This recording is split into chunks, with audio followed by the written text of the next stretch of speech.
శ్రోతలకు నా హృదయపూర్వక నమస్కారములు. మన శ్రోతలలో ఒక సోదరుడు ప్రశ్నను పంపటం జరిగింది. ఆ ప్రశ్న, మీ స్వానుభవముతో జీవన్ముక్త స్థితి నుండి వచ్చిన శీర్షిక ఇది అనుకోవచ్చునా? ఇప్పుడున్న నా స్థితి అదేనేమో అన్నట్లుగా తోస్తున్నది, అంటే జస్ట్ అనిపిస్తున్నది. కానీ నా మనోభ్రమయేమో ఇదంతా అని సంశయముగా కూడా బోలెడు ఉన్నది. నాకు నేనుగా దీన్ని రూఢీపరుచుకునేది ఎలా? అసలు జీవన్ముక్త స్థితి, మోక్ష స్థితి రెండూ ఒకటేనా? దీనిని కంటిన్యూ చేస్తూ మళ్ళీ ఒక శీర్షిక చెప్పగలరా? వీరు ఈ ప్రశ్న 9 నెలల క్రితం అడిగారు. అంటే వీరు కంటిన్యూ ఎప్పటి నుంచో వింటున్నారు, ఇప్పుడు వింటున్నారు, ఇప్పుడు అనేక ప్రశ్నలు వేస్తున్నారు. అప్పుడు నా స్వానుభవాన్ని వారి స్వానుభవాన్ని పోల్చుకుంటూ వారు అడిగారు. అందుకని ఈ స్వానుభవాల గురించి ఈ శీర్షిక చెప్పలేదు నేను వీరి ప్రశ్నకి. అయితే వీరు ఈ ప్రశ్న ఎప్పుడు వేశారు అంటే, ఆధ్యాత్మిక చదువు ఛానల్లో 22వ శీర్షికగా మతాలు, సాధనలు, సంపూర్ణతకు మార్గాలు మాత్రమే అంటూ ఒక శీర్షిక చెప్పుకున్నాం.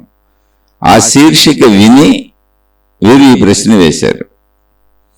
తర్వాత వీరు మళ్ళా, అంటే వీరు కంటిన్యూటీ వింటున్నారు ఎప్పటి నుంచో. 2 రోజుల క్రితం మరలా ఒక ప్రశ్న వేశారు. ఆత్మ సాక్షాత్కారం అంటే ఏమిటి? దానిని నిత్య జీవితానికి ఎలా అన్వయించుకోగలము, వివరించగలరు? ఈ ప్రశ్న వీరు ఆధ్యాత్మిక విద్యాలయము అనేటువంటి శీర్షికను నేను చెప్పటం జరిగింది. ఆ శీర్షిక విని, అది కూడా ఆధ్యాత్మిక చదువు ఛానల్లో 140వ శీర్షికగా ఉన్నది.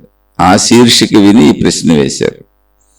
మరలా వీరు ఇప్పుడు 143వ శీర్షిక ఆధ్యాత్మిక చదువులో ధనం మూలం ఇదం జగత్ అనేటువంటి శీర్షిక విని మరలా ఈ ప్రశ్న 1 రోజు క్రితం వేశారు. మోక్షం సాధించే వైపు దైనందిన జీవితాన్ని ఎలా సాధన చేయగలము? మీకు అన్నీ సమకూరి ఉంటే అలా సమకూరిన మీ స్థితి తరువాత మీరు ఏమేమి చేయగలరు? మీకున్న ఆధ్యాత్మిక అనుభవము ద్వారా అలా సాధన చేస్తే మార్గాలు ఏమిటి? అంటే సాధన చేసే మార్గాలు ఏమిటి? అలా సాధన చేసే మార్గాలు ఏమిటి? ఒక్కొక్కటిగా ఏమేమిగా ఎన్ని ఉన్నవో సూచించగలరు?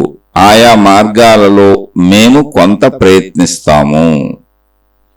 వీరు మొదటి నుంచి వింటున్నారు, అనేక ప్రశ్నలు అడుగుతున్నారు, కామెంట్లలో కూడా వారి అభిప్రాయాలు తెలియజేస్తున్నారు. అయితే ఇప్పుడు ఈ ప్రశ్నను శీర్షికగా ఎందుకు తీసుకుంటున్నాను అంటే, 9 నెలల క్రితం మధ్యలో వీరు కంటిన్యూ వింటూనే ఉన్నారు, అడుగుతూనే ఉన్నారు. అన్నీ వింటూ వారి అభిప్రాయాలు కూడా తెలియజేస్తున్నారు. పర్సనల్ అనుభవాలు, స్వానుభవము లోంచి వచ్చిందేమో ఈ శీర్షిక, మీ స్వానుభవంలోంచి అన్నప్పుడు ఈ స్వానుభవాల విషయాలు ఎందుకు అంటే అందులో గొప్పతనం ఏమి ఉండదు. స్వానుభవం అనే గొప్పతనం ఏం లేదు. ఎవరో డేట్లు చెబుతారు, మాకు ఫలానా టైంలో ఫలానప్పుడు ఇలా మోక్షం కలిగింది అని. అవి సెలబ్రేషన్స్ కూడా చేసుకుంటూ ఉంటారు గురువులు. మోక్షం సెలబ్రేషన్స్, డేట్లు అంటే పుట్టినరోజులు జరుపుకుంటున్నట్టు ఆత్మసాక్షాత్కార దినాలు జరుపుకుంటున్నారు వాళ్ళు. అంటే ఫలానా రోజు మాకు జరిగిందని. అలాగే ఫలానా రోజు మా దగ్గర ఉన్న శిష్యులు పొందారని, ఫలానా రోజు మా అబ్బాయి పొందాడు, మా అమ్మాయి పొందిందని అంటే కొంతమంది గురువుల తాలూకా వాళ్ళ పిల్లలు. ఇలా ఆత్మసాక్షాత్కార దినాలు కూడా జరుగుతున్నాయి. సరే, ఎవరి అభిప్రాయం వారిది, అందులో తప్పు లేదు, రైట్ లేదు. ఎవరు ఏ విధమైన ప్రయాణం చేసుకుంటున్నా అసలు ఈ భూమి మీద తప్పు ఒప్పు చెప్పడానికి ఏమీ లేదు. మానవుడు పెట్టుకున్నటువంటి దేశకాల పరిస్థితులను భౌతిక విషయములలో ఆ పరిస్థితులలో మానవులు ఏర్పరచుకున్న ధర్మాలు పాటించాలి. మానవుడే ఏర్పరచుకున్నాడు ఈ ధర్మాలు. ఇప్పుడు కుటుంబ వ్యవస్థ ఉంది, బాధ్యతలు అంటాం. అవి ఎవరు చెప్పారు? ఆదిమ మానవుడికి, రాతి యుగపు మానవుడికి, అడవులలో జంతువుల మధ్య జంతువుగా బ్రతికినటువంటి మానవుడికి ఆ ధర్మాలు ఏమి లేవు. ధర్మం జ్ఞానం పెరుగుతున్న కొద్దీ, అంటే మనిషి తనలో ఉన్న జ్ఞానశక్తిని వినియోగించుకుంటూ తన మనుగడను చక్కగా సాగించుకోవటానికి, అలాగే ఆ మనుగడలో తనకు ఇబ్బందులు రాకుండా శాంతిపూర్వక జీవితం జీవించుకోవటానికి మానవులే మానవులకు ఏర్పరచుకున్నటువంటి వ్యవస్థ ఈ ధర్మము, సత్యము, మతము, మార్గము, ఆధ్యాత్మికము, దైవము ఏదైనా కానీ మొట్టమొదట మనిషి ఎవరో అంటే జంతువే. జంతువులతోనే ఉన్నాడు, అడవుల్లోనే ఉన్నాడు, జంతువుల వలనే బ్రతికాడు. ఇప్పుడు జంతువులన్నీ, ప్రకృతిలో ఉన్న జంతువులన్నీ ఎలా బతుకుతున్నాయో, మీరు దట్టమైనటువంటి అడవుల్లోకి వెళ్ళిపోతే, మానవ సంచారం లేనటువంటి అడవుల్లోకి వెళ్ళిపోతే అక్కడ జంతువులన్నీ ఎలా బ్రతుకుతున్నాయో ఇప్పుడు ప్రస్తుతం, అలాగే మనిషి కూడా వాటి మధ్య బతికాడు ఒకప్పుడు మొట్టమొదటిలో. అక్కడి నుంచి మనిషి తన రక్షణకు ప్రయత్నించుకుంటూ చేసుకున్న ఏర్పాటులు ఈనాడు మనం జీవిస్తున్న జీవితం. మనం దైవం పేర, మతాల పేర బాధ్యతలని పెట్టుకున్నా, ధర్మాలని పెట్టుకున్నా, సత్యమని పెట్టుకున్నా, మత గ్రంథాలు రచించుకున్నా, మతాలు ఏర్పాటు చేసుకున్నా, ఏదైనా కానీ ఎక్కడి నుంచి మొదలైందంటే అడవులలో జంతువుల మధ్య జంతువుగా బ్రతికినటువంటి మనిషితో మొదలైన జీవితం ఇక్కడి వరకు వచ్చింది. ఇదంతా మనిషి తనను తాను ఇంకా మెరుగుగా జీవించేలా, ఇంకా శాంతిగా, ఇంకా హాయిగా, ఇంకా ఆనందంగా, ఇంకా సంతోషంగా జీవించేలా తన జ్ఞానశక్తిని ఉపయోగించుకొని అభివృద్ధి చేసుకున్నటువంటి నాగరికత. అది వస్తురూపమైనటువంటి, ప్రపంచ రూపమైనటువంటి, విషయ రూపమైనటువంటి, లేదా మేధోపరమైన జ్ఞాన రూపమైనటువంటి, మతపరమైన, దైవపరమైనటువంటి ఏ విధమైన నాగరికత అభివృద్ధి అయినా సరే, అన్ని వైపుల ఒక మనిషికి సంబంధించిన ఇది కాలంలో మారుతూ వచ్చింది. అలాగే ఇప్పుడున్న మతాలు, మత విధానాలు, మత పద్ధతులు, మత గ్రంథాలు కూడా అలా మార్చుకుంటూ వెళతారు. కాలంలో వాటిని అలా స్థిరంగా ఆచరించరు, వాటికి వ్యతిరేకతలు వస్తాయి. ఎందుకని కాల మార్పులో కొన్ని అంశాలు పాటించడానికి అనువుగా ఉండవు. రాతి యుగపు విధానంలో ఉన్నాయనుకోండి, ఆదిమ మానవుడు అనుకోండి, అప్పుడు మానవుడికి ఉన్నటువంటి ధర్మములు ఇప్పుడు మానవుడికి అవసరం లేదు. అందుకని అవసరం లేని విషయాలు మతాలలో, మత గ్రంథాలలోంచి కూడా తొలగించబడుతూ ఉంటాయి. అది కాలంలో జరుగుతుంది, ఇప్పుడు వాటి ఆవశ్యకత లేదు. అలా మనం దాన్ని ఏం చెయ్యక్కర్లా, ఆటోమేటిక్గా మనిషి జీవిత మార్పులలోనే ఆ జ్ఞాన ఎదుగుదల సాగుతూ ఉంటుంది. అది అన్ని చోట్ల వస్తుంది. అందుకని ఏ మతములో అయినా ఆచరించవలసినవే ఉంటాయి, ఆచరించకుండా వదిలేయవలసినవే ఉంటాయి. ఎందుకని ఈ మతాలు ఏర్పడింది వేల సంవత్సరాల వెనకాల. మనుషులు ఏర్పాటు చేసుకున్న వ్యవస్థ, ఒక మతము కానీ, ఒక మార్గము కానీ, ఒక జ్ఞాన గ్రంథము కానీ ఏదైనా, ఆదిమానవుడు అరణ్యములలో జంతువుల మధ్య జంతువుగా బ్రతుకుతున్న ఆదిమానవుడు నుంచి ఇప్పటి వరకు మానవుడు తన సుఖ సంతోషాలు, శాంతియుత జీవితాన్ని పెంచుకోవటానికి చేసిన ఏర్పాటు ఇదంతా. అది భౌతికమైనటువంటి మానవ లోకం ఒకటి నిర్మించేసుకున్నాం. అసలు అడవుల్లోంచి బయటకు వచ్చాం. మొత్తం మానవ జాతి. ఇప్పుడు దేశాలు అంటే ఏంటి? దేశాలలో చుట్టూ అడవులు ఉంటాయి, కానీ మనుషులు నివసించే ప్రాంతాలు ఊర్లుగా, గ్రామాలుగా, పట్టణాలుగా, నగరాలుగా రకరకాలుగా విలసిల్లుతూ ఉంటాయి. అవి జనసంచారం ఉన్న ప్రదేశాలు. అక్కడ జంతువులు ఉండవు. జంతువులు ఉన్న అరణ్యాలు అన్ని దేశాలకి ఉంటాయి, అటు మనుషులు వెళ్ళరు. ఇలా మానవ లోకం ఒకటి మనం నిర్మించుకున్నాం, అడవులు నరికేసి. అంతే, అంతకంటే ఇంకేం లేదు. జంతువులు బ్రతకాలంటే అడవులు ఉండాలి. అడవులు నరికేసి చదును చేసుకొని ఇళ్ళు కట్టుకొని రోడ్లు వేసుకొని మానవ లోకం నిర్మించుకున్నాం. జంతువులు ఉండటానికి అనువుగా లేకుండా మనుషులు మాత్రమే బ్రతకడానికి అనువుగా ఏర్పాటు చేసుకున్నాం. కాబట్టి ఇప్పటి పరిస్థితుల్లో మనం మాట్లాడుకుంటున్నవన్నీ కూడా మొత్తం 100 పాళ్ళు సత్యాలవేవో దైవలోకం నుంచి జారిపడినటువంటి దైవ గ్రంథాలని అనుకోకూడదు. వాస్తవికతలో ఉండాలి, మూఢత్వం ఉండకూడదు. అటు నాస్తికులు కాదు, ఇటు ఆస్తికులు కాదు.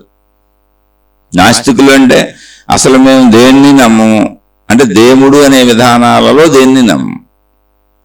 అది తప్పేం కాదు, దేవుణ్ణి నమ్మమంటున్నారు వాళ్ళు. ఇప్పుడు నాస్తికులు ఏం అబద్ధం చెప్పట్లేదు, దేవుడిని నమ్మము అంటే మతాలు అదే కదా చెప్పేది. మతాలు ఆస్తికులు అనుకుంటే, అంటే ఆస్తికులు అంటే ఏంటి, దేవుణ్ణి నమ్ముతాము అన్నదే ఆస్తికులు అనుకుందాం ఊరికనే. అంటే మతాలు ప్రతి మతము ఇతర మతాలను ద్వేషిస్తుంది. మా మతమే రైటు, మీ మతాలు తప్పు అంటుంది.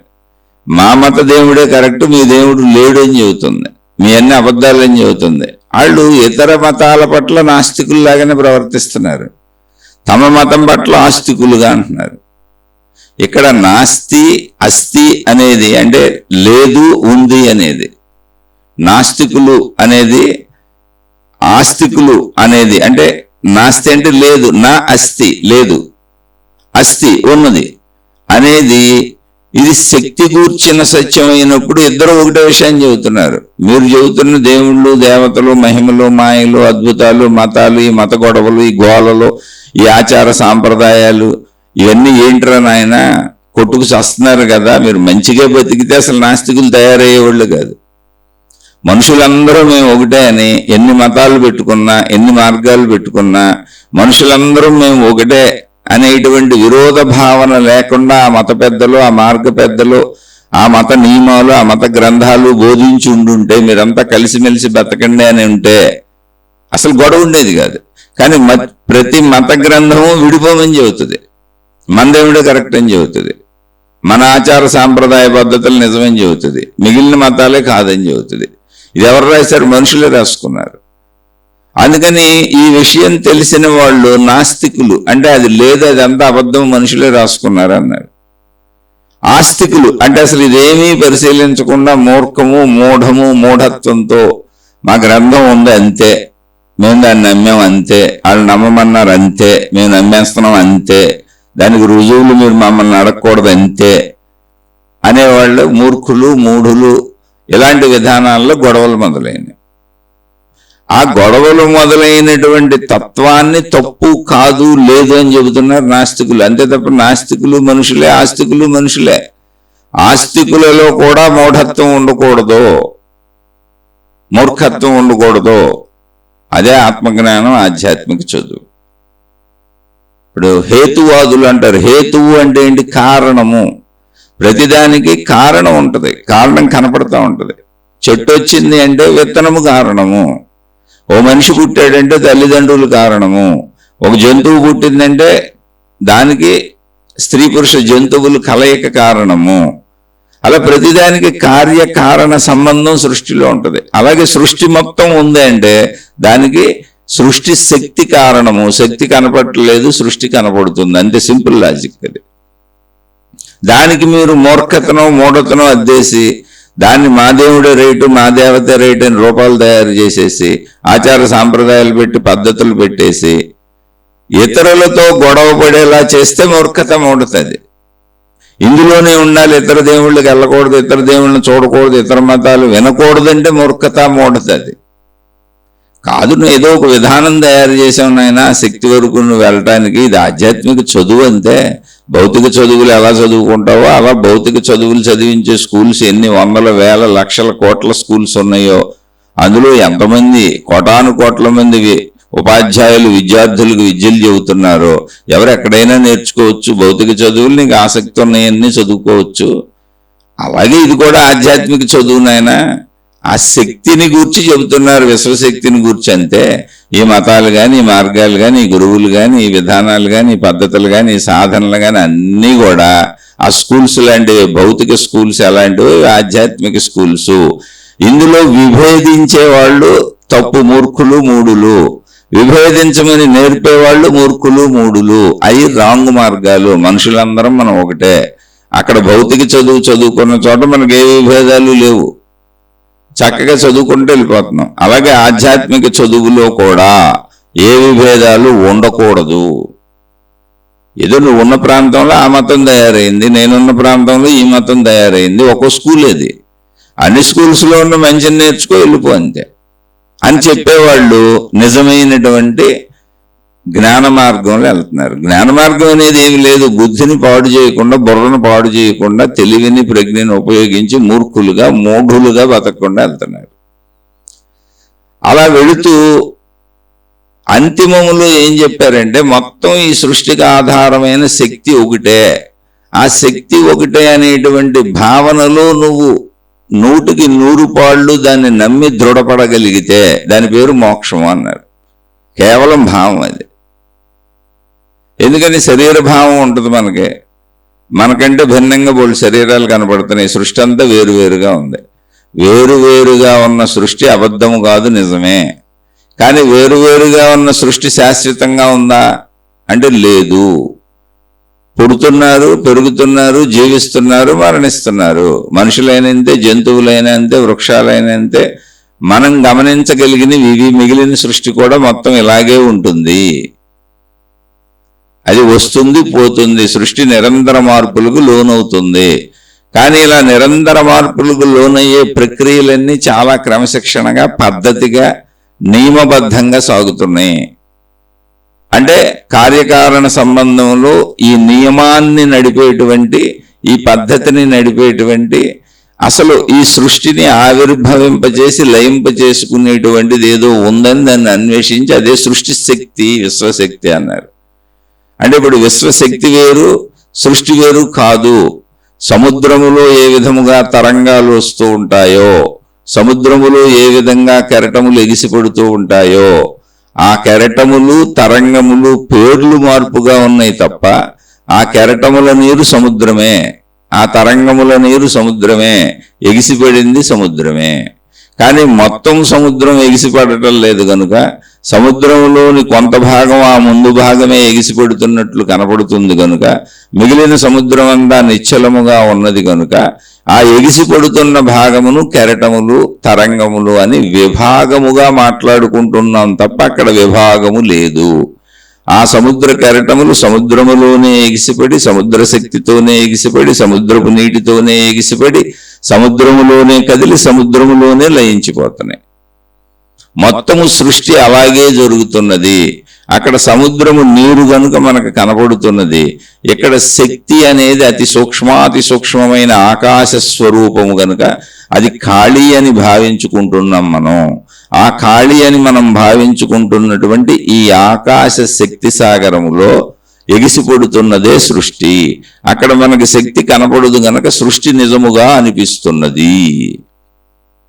ఎవరైతే ఆకాశ శక్తిని జ్ఞాన రూపములో తెలుసుకొని, భావరూపములో తెలుసుకొని, ఆ భావరూపములో స్థిరపడతారో, ఈ ఆధ్యాత్మిక చదువు చదువుకుంటూ ఒక్కొక్క మెట్టు ఎక్కుతూ ఈ దేవుళ్ళ ద్వారా, దేవతల ద్వారా, గురువుల ద్వారా, మతముల ద్వారా, జ్ఞాన గ్రంథముల ద్వారా ఒక్కొక్క మెట్టు ఎక్కుతూ విశ్వశక్తిని, సృష్టి శక్తిని ఆకాశతత్వముగా, ఆకాశ శక్తిగా ఉన్నటువంటి సృష్టికి మూలమైనటువంటి శక్తిని ఎవరైతే అనుభవంగా, అంటే ఒక పండు తిన్నట్టు కాదు, జ్ఞానానుభవంగా, సత్యానుభవంగా, అవును ఇది సత్యము అనేటువంటి సత్యానుభవంగా, జ్ఞానానుభవంగా, భావానుభవంగా ఎవరైతే సంపూర్ణముగా గ్రహిస్తారో వారిని జీవన్ముక్తులు అన్నారు. ఆ స్థితిని మోక్షము అన్నారు.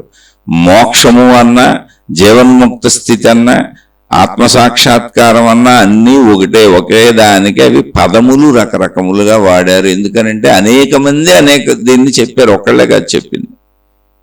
అప్పటి నుంచి ఇప్పటికి చెబుతానే ఉన్నారు. ఇప్పుడు నా బోటు నేను చెబుతున్నా. ఈ రోజుల్లో ఎంతమంది చెబుతున్నారు చూడండి.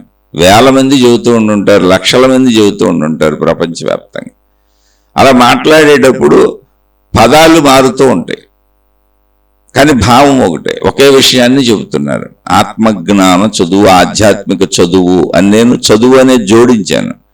చాలామంది అసలు ఈ చదువు అనే పేరే ఉండదు, ఆత్మజ్ఞానం అని చెప్పుకెళ్ళిపోతూ ఉంటారు. ఆధ్యాత్మిక చదువు అనేది నేను స్ట్రెస్ చేసి చెబుతున్నాను.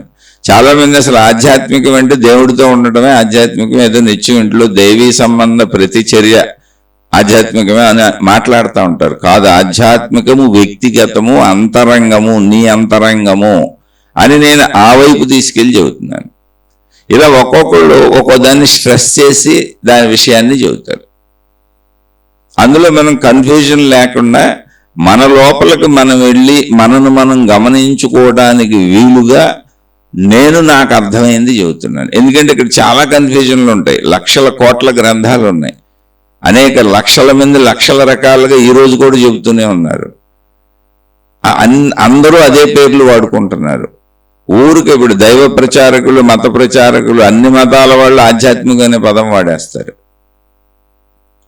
ఆధ్యాత్మికము అన్నది ఆత్మగూర్చిన అధ్యయనము. ఎవరి ఆత్మ అంటే ఎక్కడప్పుడు సృష్టి ఆత్మ అన్నాం అనుకోండి, ఆత్మశక్తి అన్నప్పుడు సృష్టి అంతా ఉన్న శక్తి, కానీ ముందు మనకు తెలియదుగా, అనుభవం లేదుగా. అందుకని నా స్వీయ ఆత్మ, నా స్వీయ ఆత్మ ఏంటి, మళ్ళీ ఎక్కడుంది అది? నాలో ఉన్న ప్రాణశక్తి నా స్వీయ ఆత్మ. ఆ ప్రాణశక్తిని అన్వేషిస్తే అది ఆత్మశక్తి అని అర్థం అవుతుంది. పేర్లు పెట్టారు, బ్రహ్మమని దానికే పేరు పెట్టారు. కానీ దాన్ని వెతకవలసింది, దాన్ని తెలుసుకోవలసింది నా అంతరంగంలోనే. శరీరము, మనసు, ప్రాణశక్తి, ఇది మనిషి స్థితి. అందుకని కొంచెం క్లారిటీగా స్పష్టంగా చెబుదామని నేను ఈ పదాలు ఉపయోగిస్తూ పుస్తక భాషలోకి వెళ్లకుండా, పుస్తకాలు పట్టుకొని చెప్పకుండా, నేను ఆ పుస్తకాలలో ఉన్నదాన్నే ఇలా సామాన్య వాడుక భాషలో అర్థమయ్యేలా, ఒక పద్ధతిలో మనిషి వెళ్ళేలా శరీరము, మనసు, ప్రాణశక్తి అనేటువంటి స్థితి నుంచి చెప్పుకుంటూ వెళ్తున్నా. అక్కడ ఉన్నది చెబుతున్నా, కానీ కన్ఫ్యూజన్ లేకుండా క్లారిటీ ఇద్దామని పదే పదే దాన్ని స్ట్రెస్ చేసుకుంటూ వెళ్తున్నా. ఆధ్యాత్మికత వ్యక్తిగతము అని అందుకే చెబుతున్నా. ఇప్పుడు మత ప్రచారాలు కూడా ఆధ్యాత్మిక అనే పదం వాడతారు, కానీ మతం సామూహికము. మత కర్మకాండలు, ఎవరైనా కర్మకాండలు చేస్తున్నారు, దైవీపరమైన కర్మకాండలు అనేకం జరుగుతాయి, సామూహికము. దైవ ఉత్సవాలు చేసుకుంటున్నారు, దైవానికి సంబంధించిన కార్యాలు చేసుకుంటున్నారు, సమూహాలు చేసుకుంటున్నారు, అవన్నీ సమూహము. అవన్నీ కూడా ఆధ్యాత్మికత కాదు అని ఒక స్పష్టతగా నేను వెళ్తున్నా. ఎందుకని ఇది ఆధ్యాత్మిక చదువు. ఆధ్యాత్మికత అంటే నీ అంతరంగంలోకి నువ్వు వెళ్ళటం, సమూహం కానే కాదు. ఇప్పుడు స్కూల్లో 60 మంది పిల్లలు మనం కూర్చొని ఒకే క్లాసులో వింటూ ఉండవచ్చు, కానీ పాఠం ఎవరికి వారికే. చెప్పే మాస్టర్ 60 మందికి చెబుతున్నా, గ్రహించే వాళ్ళు ఎవరికి వారికి ఇండివిజువల్, వారి కోసం వారు చదువుకుంటున్నారు. అలాగే ఎన్ని గ్రంథాలు ఎక్కడ రచించబడినా, ఎన్ని మతాలు ఎక్కడ ఆవిష్కరించబడినా, ఎంతమంది గురువులు ఎంతమందికి ఎన్ని బోధలు చేస్తున్నా, కానీ అది గ్రహించేవాడు వ్యక్తిగతం, వ్యక్తి ఇండివిజువల్ కోసం, తన కోసం. కాబట్టి ఆధ్యాత్మికత వ్యక్తిగతం, నీకుగా అది వ్యక్తిగతం. నువ్వు ఎప్పుడు వ్యక్తిగతంగానే తీసుకోవాలి, ఇంకోటి వైపు చూడకూడదు. అందుకని మీకు ఆ వ్యక్తిగత దృష్టిని, దృష్టిని అంటే నా అంతరంగంలోకి నేను వెళ్ళాలి, నా మీద నేను శ్రద్ధ పెట్టుకోవాలి, నన్ను నేను గమనించుకోవాలి, నన్ను నేను మార్చుకోవాలి, నాలో ఉన్న చెడును పోగొట్టుకొని, అంటే నాలో చెడును ముందు నేను గమనించుకోవాలి, ఆ చెడును నేను పోగొట్టుకోవాలి, ఆ చెడులోంచి మంచికి రావాలి, నేను మంచి చేస్తున్నానా లేదా అని నన్ను నేను గమనించుకోవాలి. ఇలా సంపూర్ణముగా మనపై మనకి, నీపై నీకు, నాపై నాకు, మనపై మనకు శ్రద్ధ కలిగేలా, ఆలోచన కలిగేలా, భావన కలిగేలా, మనం తప్ప ఇతర భావనలు కలగకుండా ఉండేలా పదే పదే ప్రయత్నిస్తూ ఈ శీర్షికలు చెబుతున్నాను. అద్దములో నీ ప్రతిబింబము నీకు ఎలా కనపడుతుందో ఈ శీర్షికలు విన్నప్పుడు నువ్వు నీకు అలాగే కనపడాలి. అంతరంగ భావాలతో సహా, ఆలోచనలతో సహా నీ లోపలికే నువ్వు వెళ్ళాలి. నీకు మతం ఉండొచ్చు, అది సమూహము, దాంతో అసలు ఈ శీర్షికలకి సంబంధం లేదు, నాకు సంబంధం లేదు. అది నీ ఇష్టం వచ్చినట్టు చేసుకో. అది అసలు సబ్జెక్ట్ వేరు. నీ మత ఆచరణలో నీ మత దేవుడు, నీకు సంబంధించిన నీ పర్సనల్ ఇష్యూస్ అయ్యాన్ని. ఇప్పుడు నీ కుటుంబ సభ్యులు ఎవరో ఉంటారు, ఎవరైనా ఎవరు అడుగుతారు? నీ పర్సనల్ అది. నీ ఇంట్లో బోల్డ్ సామాను కొనుక్కుంటావు, నీ పర్సనల్ అది. నీ వ్యక్తిగత జీవితం, భౌతిక జీవితం అంతా నీ పర్సనల్. నీకు నచ్చిన బట్టలు, నీకున్న కుటుంబ సభ్యులు, నీకు నచ్చిన వస్తువులు, నీకు నచ్చిన జీవితం నువ్వు జీవించుకుంటావు.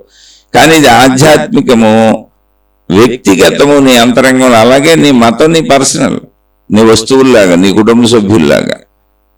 అది నువ్వేమైనా చేసుకో, దాన్ని ఎవరు ఖండించట్లా. నేను చెప్పదలిచిన అంశం ఏంటంటే అది మతమైనా, అది మార్గమైనా, అది గురువైనా సమూహమైనప్పుడు భౌతికమే. అది నీ పర్సనల్. నువ్వు ఏ సమూహంతో తిరుగుతావు నీ ఇష్టం, ఏ సమూహపు దేవుణ్ణి పూజించుకుంటావు నీ ఇష్టం. నువ్వు పూజించే దేవుణ్ణి నీ ఒక్కడికే దేవుడా? ప్రపంచంలో చూడండి, వివాహం చేసుకున్నారు భార్య, అతనొక్కడికే ఆ భార్య, ఆమె ఒక్కడికే ఆ భర్త, వాళ్ళిద్దరికే ఆ పిల్లలు. నా కుటుంబం అంటే ఇది నాకు సంబంధించిన కుటుంబము మాత్రమే. కానీ నా మతం అలాగే సమూహం, నా దేవుడు అలాగే సమూహం, నా గురువు అలాగే సమూహం, నా జ్ఞాన గ్రంథం అలాగే సమూహం. నేనేమంటున్నానంటే సమూహంలో నీకు నచ్చినట్టు ఉందో, కానీ వ్యక్తిగతంగా అది సామూహికంగా ఉన్నా సరే వ్యక్తిగతంగా నిన్ను నువ్వు గమనించుకోవడానికే తప్ప అది సమూహంలో నువ్వు గంతులేయడానికి, అరవటానికి, సమూహంలోకి వెళ్ళి నువ్వు నీ ఇష్టం వచ్చిన కార్యాలు చేయటానికి కదా. అలా చేసుకో నీకు నచ్చితే, అది నీ ఇష్టం. అనేది భౌతికము. అందుకని నేను మతాల జోలికి వెళ్ళను, గురువుల జోలికి వెళ్ళను, జ్ఞాన గ్రంథాల జోలికి వెళ్ళను. అందులోని సారాన్ని వ్యక్తిగతంగా మనలోకి ఎక్కించుకునే ప్రయత్నం చేస్తాం. ఇప్పుడు మనం ఆహారం వండుకునేది మనం తినడానికి, రైతులు పండించేది సమూహానికి. ఇప్పుడు కూరగాయలు పండించబడుతున్నాయి, రైతులు పంటలు పండిస్తున్నారు, మొత్తం సమూహానికి. సమూహంలో ఎవరు కావాలో వాళ్ళు వచ్చి కొనుక్కుపోతారు.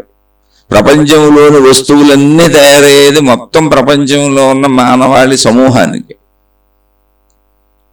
సమూహంలో కొనుక్కునేవాడు వ్యక్తిగతం, కానీ తయారు చేసేవాడు సమూహానికి, అమ్ముకునేవాడు సమూహానికి, కొనుక్కునేవాడు వ్యక్తిగతం.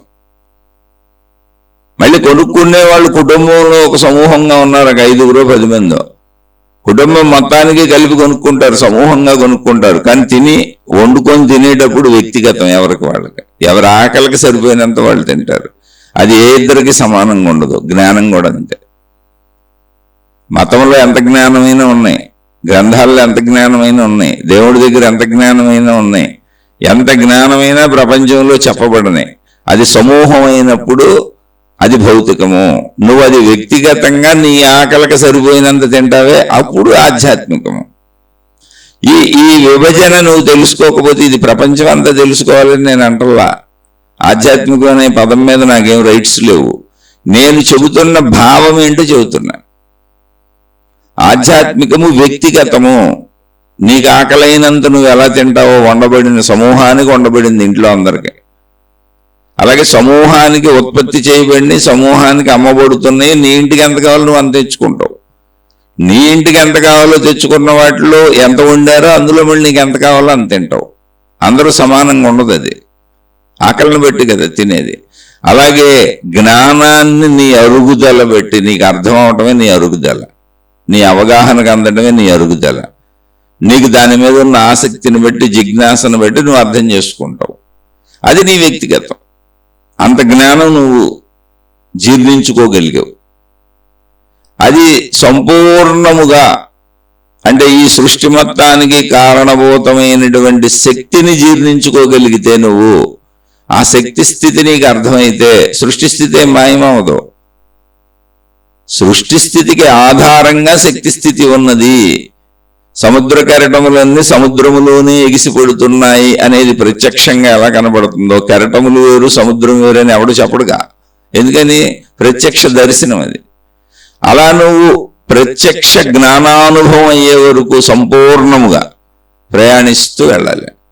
దానికి కొంచెం ఈజియెస్ట్గా మన మతాల్లో ఇరుక్కుపోకుండా, దేవుళ్ళలో ఇరుక్కుపోకుండా, జ్ఞాన గ్రంథాల్లో ఇరుక్కుపోకుండా, గురువుల్లో ఇరుక్కుపోకుండా, అనేక రకాల కన్ఫ్యూజన్స్లో ఇరుక్కుపోకుండా, అన్నింటిలో ఉన్నటువంటి మంచిని తీసుకొని ఆ మంచిని మనలో పెంచుకోవాలి,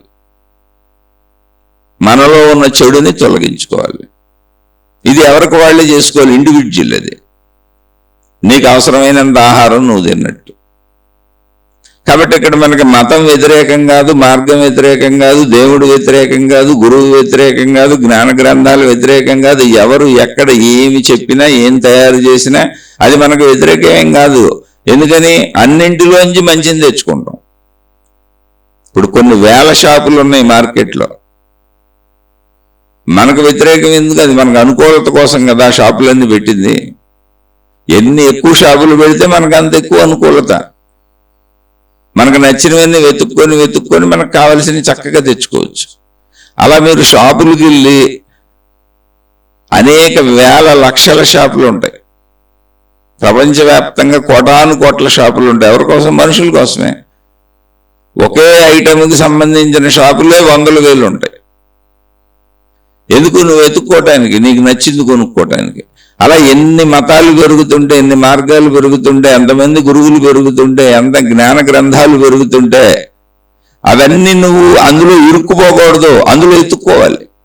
షాపుల్లో వస్తువులు కొనుక్కొని ఎలా తెచ్చుకుంటావో ఎత్తుక్కొని నీకు నచ్చినవి నీ బడ్జెట్లో, అంటే నీకు దగ్గరున్న డబ్బుతో నీకు నచ్చినవి, నీకు అవసరమైనవి ఎలా కొనుక్కుంటావో, నీకు నచ్చినవి ఎలా తెచ్చుకుంటావో. షాపులు పెరిగిన కొద్దికి నీకు సౌకర్యం పెరుగుతూ ఉంటుంది.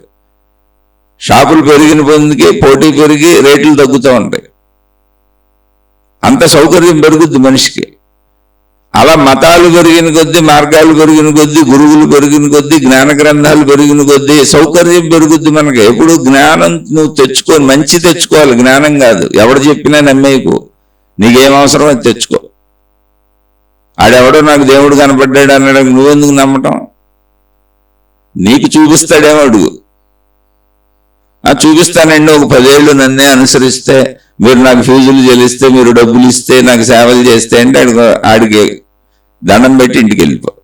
నాయన నువ్వు అక్కర్లేదు నాకు. ఎందుకని? దేవుడు ఉచితం. దేవుడు ఉచితం. ప్రకృతి అంతా పంచభూతాలు ఉచితం. దేవుడు ఉచితం. డబ్బులు ఇస్తే దేవుడు ఎందుకు కనపడతాడు? దేవుడు అనేది వేరు. అసలు డబ్బులు మనిషి తయారు చేసుకుంది. అవసరాలు మనిషికి ఉంటాయి. అసలు అవసరం ఉన్నోడు దేవుడే కాదు. కాబట్టి దేవుణ్ణి అమ్మేవాళ్ళ దగ్గరికి వెళ్ళబాకండి, దేవుణ్ణి నమ్మే వాళ్ళ దగ్గరికి వెళ్ళబాకండి. అమ్మేవాళ్ళు నమ్మేవాళ్ళు అందరూ కూడా జ్ఞానం చెప్పకుండా కుదరదు, మంచి చెప్పకుండా కుదరదు. దేవుణ్ణి అమ్మేవాళ్ళు, దేవుణ్ణి నమ్మేవాళ్ళు, దేవతలను నమ్మేవాళ్ళు అన్ని మతాలలో దైవ వ్యాపారస్తులు. ఈ దైవ వ్యాపారస్తులు, దైవ నమ్మకస్తులు, వీళ్ళందరూ ఎవరున్నారో వీళ్ళందరూ కూడా ఈవెన్ ఇందులో మోసగాళ్ళు. మళ్ళీ దైవ మాఫియా, దైవం పేరుతో మాఫియాలు, అంటే తెలిసి కావాలని కుట్రలు పన్ని, గొడవలు పెంచి, గోడలు పెంచి, మత తగాదాలు తెచ్చి, మతాలను పెంచుకొని, సమూహాలను పెంచుకొని, నా గ్రూప్ పెరగాలనుకొని, ఆ మతం వాళ్ళని ఇందులోకి లాగేయాలనుకొని, ఇలా దైవ మాఫియా అంటే ప్రజలను దోచుకుంటారు.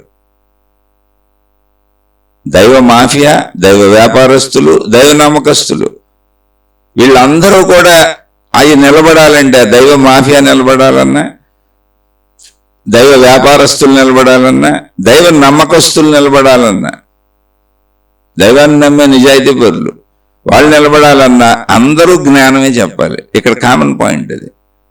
ఏ మతంలోనైనా దైవ మార్గంలో కామన్ పాయింట్ మంచి చెప్పాలి. జ్ఞానం అంటే ఎవడు చెప్పింది అది కాదు, మంచి చెప్పాలి. అందరూ మంచి చెప్పాలి. దైవ మాఫియా వాళ్ళు కూడా మంచి మాటలు, మంచి విధానం, మంచి ఆచరణ చెప్పకపోతే వాళ్ళకి ఎవరు అట్రాక్ట్ అవ్వరు, వాళ్ళని నమ్మరు. వాళ్ళు అప్పుడు దోచుకోలేరు ప్రజల్ని. వాళ్ళు ఆ నమ్మకాల్లోంచి మత తగాదాలు, మత గొడవలు, మత ఘర్షణలు తేగలుగుతారు. ముందు నమ్మాలంటే మంచి చెప్పాలి. అలా దైవ వ్యాపారస్తులు మంచి చెప్పాలి, లేకపోతే ఆ వ్యాపారాలు సాగవు. అలాగే దైవ నమ్మకస్తులు అంటే నిజంగా నమ్ముతున్నారు వాళ్ళు ఉన్న నిజం ఉన్నట్టు చెప్పాలి, వాళ్ళు మంచి చెప్పాలి. లేకపోతే ఎవరూ నిలబడరు మంచి చెప్పకపోతే. అంటే ఇక్కడ నిజమైన వాళ్ళు మంచిగా చెప్తారు, మోసగాళ్ళు, అబద్ధికులు మంచిగా చెప్తారు. తీవ్రమైన మోసంతో కావాలని విపరీతమైనటువంటి దుశ్చర్యల కంటే మత్తగాదాల వరకు రేపేసి దేశాలకు యుద్ధాలు కల్పించేటువంటి దుర్మార్గపు నీచపు ప్రవృత్తున్న దైవ మాఫియా అంటే తెలిసే మోసాలు చేస్తున్నారు వాళ్ళు కూడా మంచిగా చెప్పి నమ్మించాలి. ఇక్కడ నా పాయింట్ ఏంటంటే, మీరు అసలు ఎవరి వైపు వెళ్ళక్కర్లేదు అంటున్నా. ఎవరిని మీరు వాళ్ళని పట్టుకొని వెళ్ళడక్కర్లా. వెళ్ళండి, సమూహంలో కూర్చోండి, వినండి, మంచి తెచ్చుకోండి ఇంటికి. మీరు రైతు బజార్కి వెళ్తే బోల్డ్ ఉంటాయి, అక్కడ మీకు నచ్చినవి తెచ్చుకుంటారు. ఎన్ని షాపులు పెరుగుతుంటే, ఎన్ని వస్తువులు పెరుగుతుంటే అంత నీకు వినియోగం కదా, అంత నీకు లాభం కదా. నీకు నచ్చినవి ఏరుకునే ఛాన్స్ వచ్చింది కదా. 100 షాపులు పెట్టారనుకోండి ఒకే ఐటెంకి, అందులో క్వాలిటీ ఎన్నుకునే అవకాశం పెరిగిపోయింది మనకి షాపులు పెరగటం వల్ల. ఒకే షాపు ఉంటే చచ్చినట్టు అందరూ దాని మీద ఎగబెట్టి కొనుక్కోవాలి. ఇక్కడ ఏమైంది, షాపులు పెరిగిన కొందికి, వస్తువులు పెరిగిన కొందికి వస్తువు రేటు తగ్గిపోతుంది. కాంపిటీషన్ మీద రేట్లు తగ్గిస్తారు. నీకు ఏరుకునే ఫెసిలిటీ, ఎన్నుకునే ఫెసిలిటీ పెరిగింది. అలాగే నీకు మతాలు పెరిగినా, మార్గాలు పెరిగినా, గురువులు పెరిగినా, మత ప్రచారాలు పెరిగినా, దైవ ప్రచారాలు పెరిగినా, గురు ప్రచారాలు పెరిగినా, జ్ఞాన ప్రచారాలు పెరిగినా, జ్ఞాన గ్రంథాలు పెరిగినా, నా బోటు చెప్పేవాళ్ళు ఎంతమంది వచ్చినా నువ్వు ఎవరిని అంటుకోబాక. వాళ్ళతో నీకేం పని, చెప్పేవాడితో నీకేం పని. వెళ్ళి కూర్చో, వెళ్ళు ఆ సమూహంలోకి వెళ్ళు, విను, కూర్చో, చదువు, ఆ గ్రంథాలు చదువు, వాళ్ళు ఏం చదువుతున్నారు విను, అన్నింటిలోకి వెళ్ళు, అందులో నీకు మంచి తెచ్చుకో. సింపుల్ అయిపోయింది నీ స్టోరీ. ఇప్పుడు నిన్ను ఎవరు మోసం చేయలేరు. ఇప్పుడు ఆ మత మాఫియా, దైవ మాఫియా, దైవం పేరుతో మాఫియాలు వెళ్ళినా వాళ్ళు మోసం చేయలేరు నిన్ను. ఎందుకని బేసిక్గా మంచిగా చెప్పాలి, నువ్వు మంచి తెచ్చుకొని వచ్చేస్తావు. నువ్వు మోసపోక, అసలు నువ్వు మోసపోవాల్సిన అవసరం ఏముంది. ఎక్కడ మోసపోతున్నావు, ఆశతో మోసపోతున్నావు. వాళ్ళ వల్ల నాకేదో మేలు చేకూరుతుంది అనుకుంటున్నావు. నీకు చేకూరే మేలు ఒకటే, జ్ఞాన రూపంలో మంచిని తెచ్చుకో. నీ హృదయంలో చెడును పోగొట్టుకుని మంచిని పెంచుకో. అది తప్ప నీకు ఉపయోగపడేది ఏమి ఉండదు. అక్కడ మాయలు, మహిమలు, అద్భుతాలు మంచి చెబుతూనే ఇవన్నీ కల్పిస్తారు అందులో. ఎందుకని ముందు మంచి చెబితే నమ్ముతావు నువ్వు. తర్వాత ఇక నిన్ను లోబరుచుకోవటానికి మాఫియా ఒక రకంగా, దైవ మాఫియా ఒక రకంగా పనిచేస్తుంది, దైవ వ్యాపారస్తులు ఒక రకంగా పనిచేస్తారు. నిజమైనటువంటి దైవత్వాన్ని బోధించేటువంటి నిజమైన మహాత్ములు నిజాన్ని చెబుతూ ఉంటారు. ముగ్గురులో నువ్వు ఎవరి దగ్గరికి వెళ్ళినా నీకు భౌతికమైనటువంటి ఆశలు, అత్యాశలు, దురాశలు లేకుండా కేవలము నీలో చెడును పోగొట్టుకోవడానికి మంచిని మాత్రమే నువ్వు తెచ్చుకుంటే అసలు ఎవరితో నీకు ఎప్పుడూ నష్టం లేదు. నేను చెప్పే విధానం అది. నువ్వు అందరినీ అంగీకరించు, అన్నిటినీ అంగీకరించు, అన్నింటినీ చూడు, అందులో కేవలము మనకు అవసరమైన మంచిని తీసుకో. మిగిలిన రూల్స్, రెగ్యులేషన్స్, ఆచార సాంప్రదాయ పద్ధతులు, విధానాలు, మహిమలు, మాయలు, అద్భుతాలు, గారడీలు మనకు పని లేదు. అడితే మనకు పని లేదు. రైతు బజార్లో చాలా రకాల వస్తువులు అమ్ముతూ ఉంటారు. మనకేం పని, మనకు కావాల్సిన 2, 3, 4, 5 కొనుక్కొని తెచ్చేసుకుంటాం. ప్రపంచంలో చాలా అమ్మకాలు ఉంటాయి, అన్నిటితో మనకేం పని, మనకేం కావాలో ఇది తెచ్చుకుంటాం. అలాగే ఎవరైనా ఒక మంచిని చెబుతా మంచి చుట్టూ అనేకం అల్లేస్తుంటారు. దైవ మాఫియా అనేకం అల్లేస్తుంది, కానీ బేస్ మంచి ఉండాలి. అక్కడ మంచి లేకుండా ఎవరు వెళ్ళరు అసలు. దైవ అంటేనే మంచి ఏదో ఒకటి చెప్పాలి, తర్వాత మాఫియా అవుద్ది. అది మాఫియా మళ్ళీ దాని చుట్టూ అల్లుద్ది. అల్లికలతో నీకెందుకు పని, మంచిని తెచ్చుకో. దైవ వ్యాపారస్తులు దైవ మంచిని చెప్పాలి, తర్వాత వ్యాపారం మొదలు పెడతారు వాళ్ళతో. అక్కడ నీకు వ్యాపారంతో నీకేం పని, దైవ మంచిని తెచ్చుకో. నిజమైనటువంటి దైవ నమ్మకస్తులు, నిజ భక్తులు, లేదా నిజ గురువులు, నిజ మహాత్ములు, వాళ్ళు ఉన్న నిజం ఉన్నట్టు చెబుతారు, వెళ్ళిపోతారు. అసలు నువ్వు వెళ్ళి వాళ్ళని అంటుకుంటానన్నా వాళ్ళు నిన్ను అంటుకోరు. జనాలు వెనకబడే వాళ్ళు ఎవరో నిజ గురువులు కాదండి, అసలు నిజ మహాత్ములే కాదు. ఎందుకని వాళ్ళకి నీతో ఏం పని, అసలు నీతో పని ఉండదు వాళ్ళకి. ఏదో 4 మంచి మాటలు చెప్పి వాళ్ళ దారిని వాళ్ళు పోతారు. నువ్వే ఎత్తుక్కోవాలి. ఎప్పుడు కూడా జ్ఞానిని నువ్వు ఎత్తుక్కోవాలి. జ్ఞానికి నీతో అవసరం ఉండదు. జ్ఞాని అంటే ఎవరో తెలుసా? ఇప్పుడు ఆకలి తీరిపోయినాక అన్నం పెడితే తింటారా మీరు? తినలేరు. కానీ అన్నం కోసం ప్రయత్నిస్తారా? ప్రయత్నించరు. జ్ఞాని అలాంటి వాడు, జ్ఞానంతో నిండిపోయాడు. స్థిరంగా కూర్చుంటాడు, స్థితంగా కూర్చుంటాడు, ఏ ప్రయత్నం చేయడు. ఎవరన్నా జ్ఞానం ఇస్తానన్నా తీసుకోడు, ఎందుకంటే జ్ఞానం అయిపోయాడు, అవసరం లేదు, కడుపు నిండిపోయింది. ఎవరికో జ్ఞానం ఇవ్వాలని ఎందుకు అనుకుంటాడు? అసలు అనుకోడు, స్థిరంగా కూర్చుంటాడు. ఎందుకు అనుకోడో కూడా చెబుతున్నా. సర్వం ఆత్మమయం జగత్, అది జ్ఞానం అంటే. సర్వం దైవమయం జగత్, అది జ్ఞానం అంటే. ఒకవేళ నువ్వు దేవుడు అనుకున్నావు, ఒక మతంలో ఒక పరిమిత దేవుడు అనుకున్నావు, అప్పుడు మొత్తం ఆ దేవుడికి సంబంధించిందే. నువ్వు నిజంగా దైవాన్ని నమ్మినా ఆ దేవుడికి తెలియనిదేముంది, ఆ దేవుడు చేయలేనిదేముంది, ఆ దేవుడు సర్వశక్తివంతుడు అని మెలకుండా కూర్చుంటావు. నువ్వు దైవాన్ని నమ్మేసి కూర్చుంటావు. నీ జీవితంలోనే సర్వము ఆయన చేస్తాడని విశ్వాసంతో నువ్వు కూర్చున్నప్పుడు మిగిలిన వాళ్ళ జీవితాల గురించి నువ్వెందుకు ఆలోచిస్తావు? అసలు అందరి జీవితాల్లో చేయడా? మిగిలిన వాళ్ళ అందరి జీవితాలు నువ్వు ఆలోచిస్తున్నావు, వీళ్ళందరినీ ఉద్ధరించాలనుకుంటున్నావు అంటే నీ జీవితంలో కూడా నువ్వు దేవుణ్ణి నమ్మట్లేదని అర్థం. స్థిరత అంటే అది జ్ఞాన స్థిరత వస్తుంది, స్థిత ప్రజ్ఞులు అవుతారు. అలా నువ్వు మొత్తం ఆత్మశక్తే అనేది నీకు భావనలోకి వచ్చినా జ్ఞానిగా స్థిరంగా కూర్చుంటావు, లేదా దేవుణ్ణి నమ్మినా జ్ఞానిగా స్థిరంగా కూర్చుంటావు. ఎందుకని నీ జీవితమే జరగాలిగా, 100 ఏళ్ళు బతకాలిగా, అన్నే ఆ శక్తే సమకూరుస్తుంది అనుకున్నావా, అప్పుడు స్థిరత్వం వస్తుంది. అది జ్ఞాని లక్షణం. లేదా అన్నీ దేవుడే సమకూరుస్తాడని భక్తుడుగా అనుకున్నావా, అది జ్ఞాని లక్షణమే, అప్పుడు స్థిరంగా కూర్చుంటావు.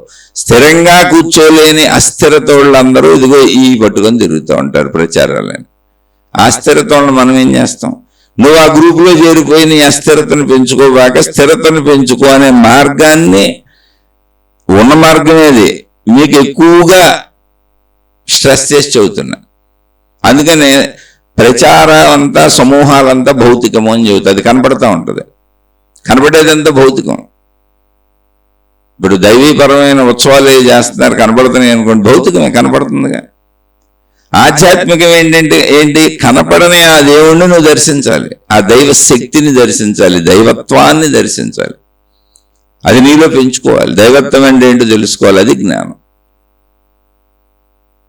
అందుకని నేను ఆ పద్ధతుల్లోనే చెప్పుకెళ్దామని ట్రై చేస్తున్నా ఎంతైనా. ఎందుకంటే కొంచెం కన్ఫ్యూజన్ లేకుండా మనిషి స్టడీగా ఒక మార్గంలో వెళ్తాడేమో అని. అంటే నాకు అలా అర్థమైందండి. అందుకే ఇప్పుడు ప్రశ్న వరకు వస్తే, ఇప్పుడు ఈ మోక్షం ఏదో నేనేదో తెలిసిపోయి, నాకేదో అర్థమైపోయి, నేనేదో అయిపోయి కాదు. చెప్పాక మోక్షానికి దినాలు కూడా చేసుకుంటున్నారు, మోక్ష దినాలు. అంటే బర్త్డేలు చేసుకున్నట్టు, డెత్ డేలు చేస్తున్నట్టు, మ్యారేజ్ యానివర్సరీలు చేసుకున్నట్టు, ప్రతిదానికి ఒక డే ఉంటుంది కదా, మోక్ష డేలు కూడా చేస్తున్నారు. మోక్ష డే చేయడం ఏంటంటే ఉన్నదంతా మోక్షమే. నువ్వు మోక్ష డే చేసావంటే శరీర భావనలో ఉన్నావు. నువ్వు శరీర భావంలో ఉంటే మోక్ష డే చేసుకుంటావు. రమణ మహర్షి ఎక్కడ మోక్ష డేలు చేయలే, మోక్ష డే ఎప్పుడు చేయలే ఆయన. మోక్షము అనేది సృష్టికి ఆధారమైనటువంటి శక్తి స్థితికి పేరు సార్. నేను ఫలానా రోజు పెద్ద మనిషి అయ్యాను, ఫలానా రోజు పెళ్లి చేసుకున్నాను, ఫలానా రోజు పుట్టాను అన్నట్టు ఫలానా రోజు నాకు మోక్షం వచ్చిందేంటి? మోక్షం ఉంది, రావటం ఏంటిది? మోక్షం ఉంది, అది మనకు అనుభవం అవుతుంది. అనుభవం అవటం అనేది కొద్ది కొద్దిగా సాగుతూ వెళ్తున్న ప్రక్రియే. ఇప్పుడు వింటున్నప్పుడు శాంతిగా ఉన్నాం అనుకో, హాయిగా ఉంటుంది, ప్రశాంతంగా ఉంటుంది. మోక్షం అంటే ప్రతిరోజు మెలకువ నుంచి రాత్రి వరకు తీసుకుందాం. నిద్రాస్థితిలో మనం మొత్తం మోక్షంలోనే ఉన్నాం, అందరం నిద్రాస్థితిలో మోక్షంలోనే ఉన్నాం. అదే ఆత్మసాక్షాత్కారం. కానీ అది ఆత్మసాక్షాత్కారం అని నాకు తెలియదుగా, అది మోక్షం అని నాకు తెలియదుగా, అది ప్రాణశక్తి అని నాకు తెలియదుగా, ఆ ప్రాణశక్తి అనంత ఆత్మశక్తి అని నాకు తెలియదుగా. నేను తెలుసుకోలేదు అంతే, కానీ నేను మోక్షంలోనే ఉన్నా. ఇప్పుడు నేను ఒక బస్సులో కూర్చొని బస్సు ప్రయాణిస్తుంటే నేను బస్సులో లేను, బస్సు అంటే ఏంటో నాకు తెలియదు అనుకున్నాను అనుకో. అనుకుంటే ఏమైంది? అనుకున్నా అనుకోపోయినా ఆ బస్సు వెళ్ళినూరు నువ్వు వెళ్తావు, అక్కడ దిగుతావు. ఒక రైల్లో కూర్చొని, ఒక విమానంలో కూర్చొని, ఒక బస్సులో కూర్చొని, ఒక కారులో కూర్చొని, కదులుతున్న వాహనంలో కూర్చొని నేను ఏం కదలటం లేదు, నేను ఎక్కడికి వెళ్ళటం లేదు, అసలు నాకు కదలిక అనుభవం అవటం లేదు అనుకున్నావు అనుకో. అనుకున్నా అనుకోపోయినా ఆ విమానం నిన్ను అక్కడ దింపేస్తుంది, ఆ రైలు నిన్ను అక్కడ దింపేస్తుంది, ఆ బస్సు నిన్ను అక్కడ దింపేస్తుంది. నీ ప్రదేశం మారిపోతుంది, ఖచ్చితంగా నీ ప్రదేశం అయితే మారిపోతుంది. ఎందుకని వాహనం వెళ్ళిపోతుంది, నువ్వు వెళ్ళటల్లా, నువ్వు కూర్చొని ఉన్నావు. ఏంటంటే నేను కూర్చున్నాను, నేను ఎలా వెళ్తానండి అంటే నీకు వాహనం గురించి తెలీదు, నీకు వాహనం గురించి తెలీదు. వాహనం గురించి తెలుసు అనుకో, వాహనం వెళ్తుంది కనుక అది నన్ను కూడా తీసుకుపోతుంది అనుకుంటావు. అలాగే నిద్రాస్థితి మనకు అనుభవం లేదు అంతే, కానీ నిత్యమోక్షంలోనే ఉన్నాం. నిద్రాస్థితి అంతా మోక్షమే, నిద్రాస్థితి అంతా ఆత్మసాక్షాత్కారమే. ఆ నిద్రాస్థితి మీద మెలకువ స్థితి వచ్చింది. నిద్రాస్థితి ఎక్కడికి పారిపోలేదు. నిద్రాస్థితి మీద మెలకువ స్థితి వచ్చింది. మెలకువ స్థితిలో నాకు సృష్టి కనపడుతుంది. ఎందుకని చూడటానికి నాకు శరీరం ఉంది, ఇక్కడ కళ్ళు ఉన్నాయి, ముక్కు ఉంది, చెవులు ఉంది. ఓహో, అయితే ఈ శరీరం నేను అనుకుంటున్నా. ఎందుకని? మోక్ష స్థితి నాకు తెలియదు. నిద్రాస్థితి మోక్షం అనేది, ప్రాణశక్తి స్థితి అనేది ఆత్మశక్తి స్థితి అని నాకు తెలియదు. కానీ నేను ప్రతిరోజు దాంట్లోంచే మేలుకుంటున్నా. అసలు మెలకు ఎక్కడి నుంచి వస్తుంది? నిద్రాస్థితిలోంచి. మోక్షంలోంచి నేను సృష్టిలోకి వస్తున్నా. ఇప్పుడు సృష్టిలోకి వచ్చిన వాడికి మోక్షం ఎగిరిపోయిందా? కాదు, మోక్షము మీదే సృష్టి ఉంది. నిద్రాస్థితిలో మెలకువ స్థితి ఉంది. అంటే మెలకువ స్థితికి అడుగున నిద్రాస్థితి ఉంది. అందుకే మళ్ళీ రాత్రి నిద్రాస్థితిలోకి వెళ్ళిపోతాం. ఎక్కడికి వచ్చామో అక్కడికి వెళ్ళిపోతాం. అది వేరే స్థితి, ఇది వేరే స్థితి అనుకో, మనం ఆ ఊరు వెళ్ళాలి, మళ్ళీ ఈ ఊరు రావాలి. మెలకువ స్థితి వేరే స్థితి అనుకోండి, పక్క ఊరు పోవాలి. అక్కడికి వెళ్తే కానీ మెలకువ రాదు. నిద్రాస్థితి వేరే చోట ఉందనుకోండి, అది వేరే స్థితి అనుకోండి, అక్కడికి వెళ్తే కానీ నిద్ర రాదు. అవయవం లేదుగా. రెండు మన శరీరంలో ఒకే ప్రదేశంలో ఒకే చోట జరుగుతున్నా మనకి ఒకే రకమైన అనుభవాలు బ్రతికినంతకాలం జరుగుతూనే ఉన్నాయి. అందరికీ జరుగుతూనే ఉన్నాయి. ఏమి తీసేయడానికి కూడా లేదు, కొట్టేయడానికి కూడా లేదు.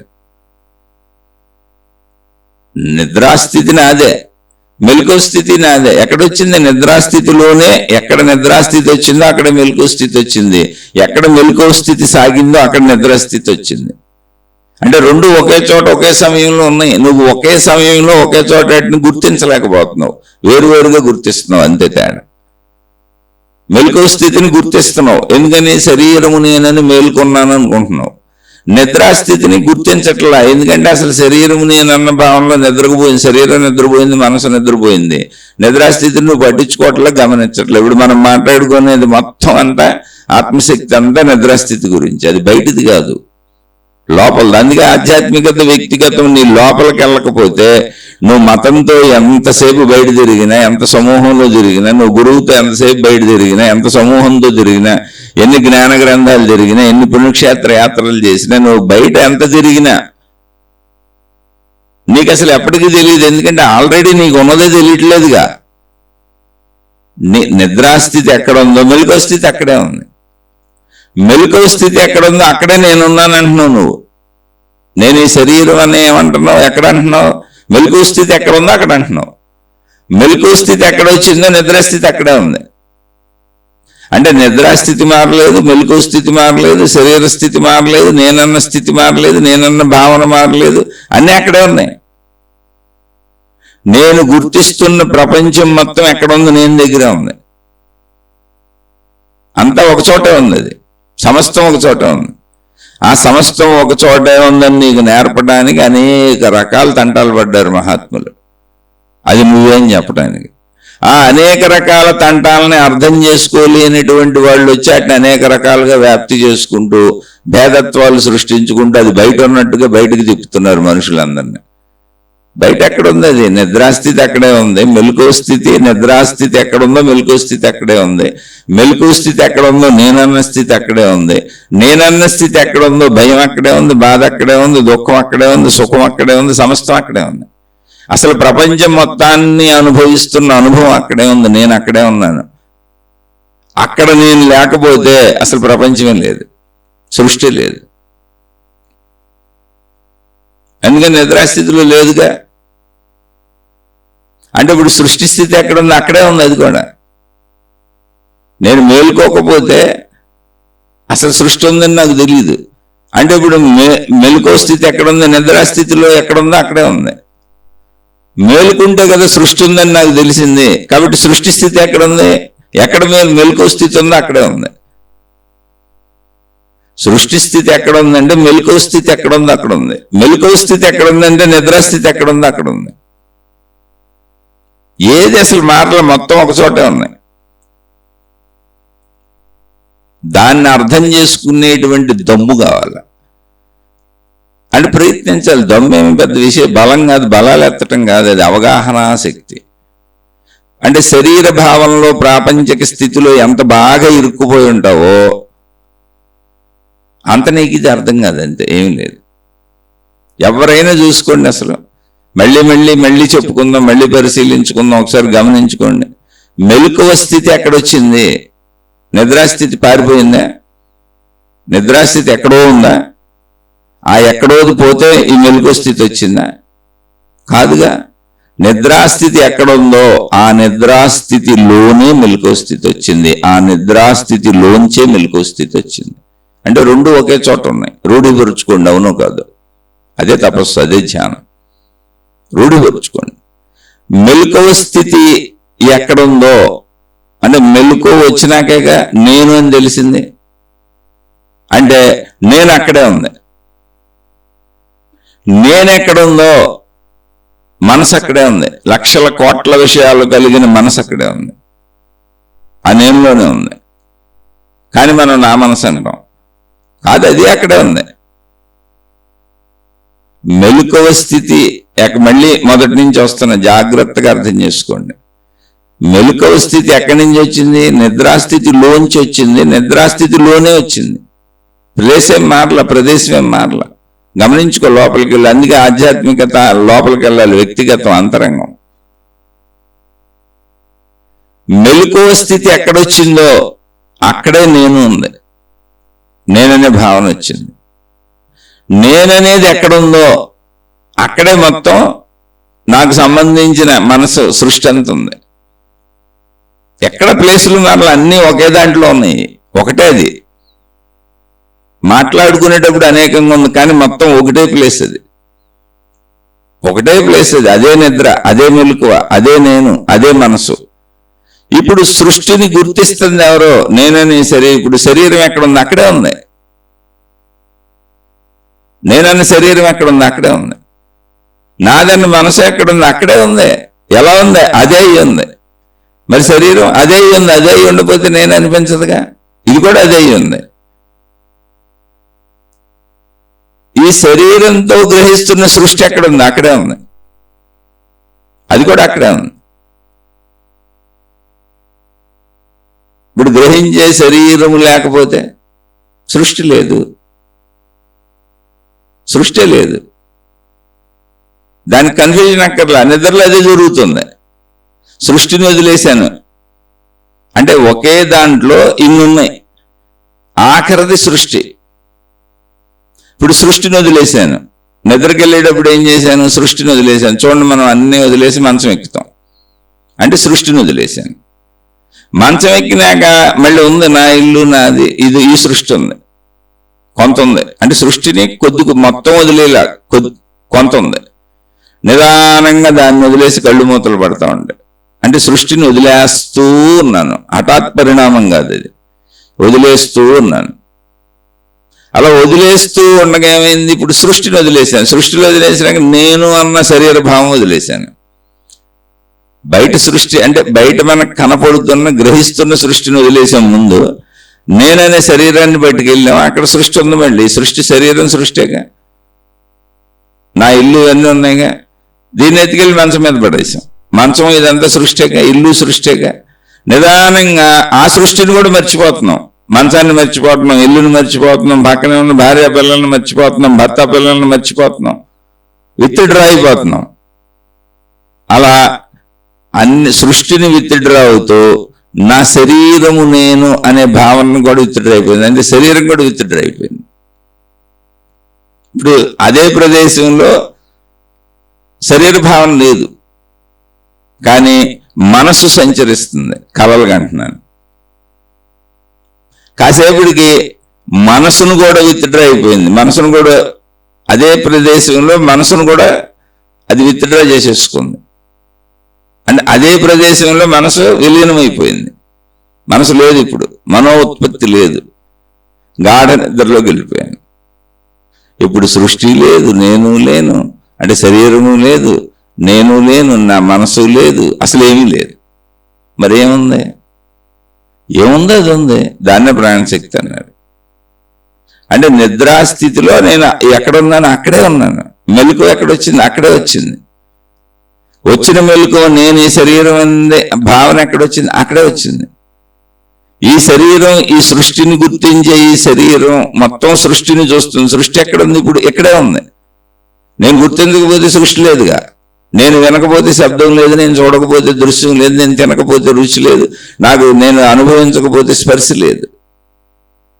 కాబట్టి నేను లేకపోతే సృష్టి లేదు. అంటే ఇప్పుడు సృష్టి ఎక్కడుంది? నేనులో ఉంది.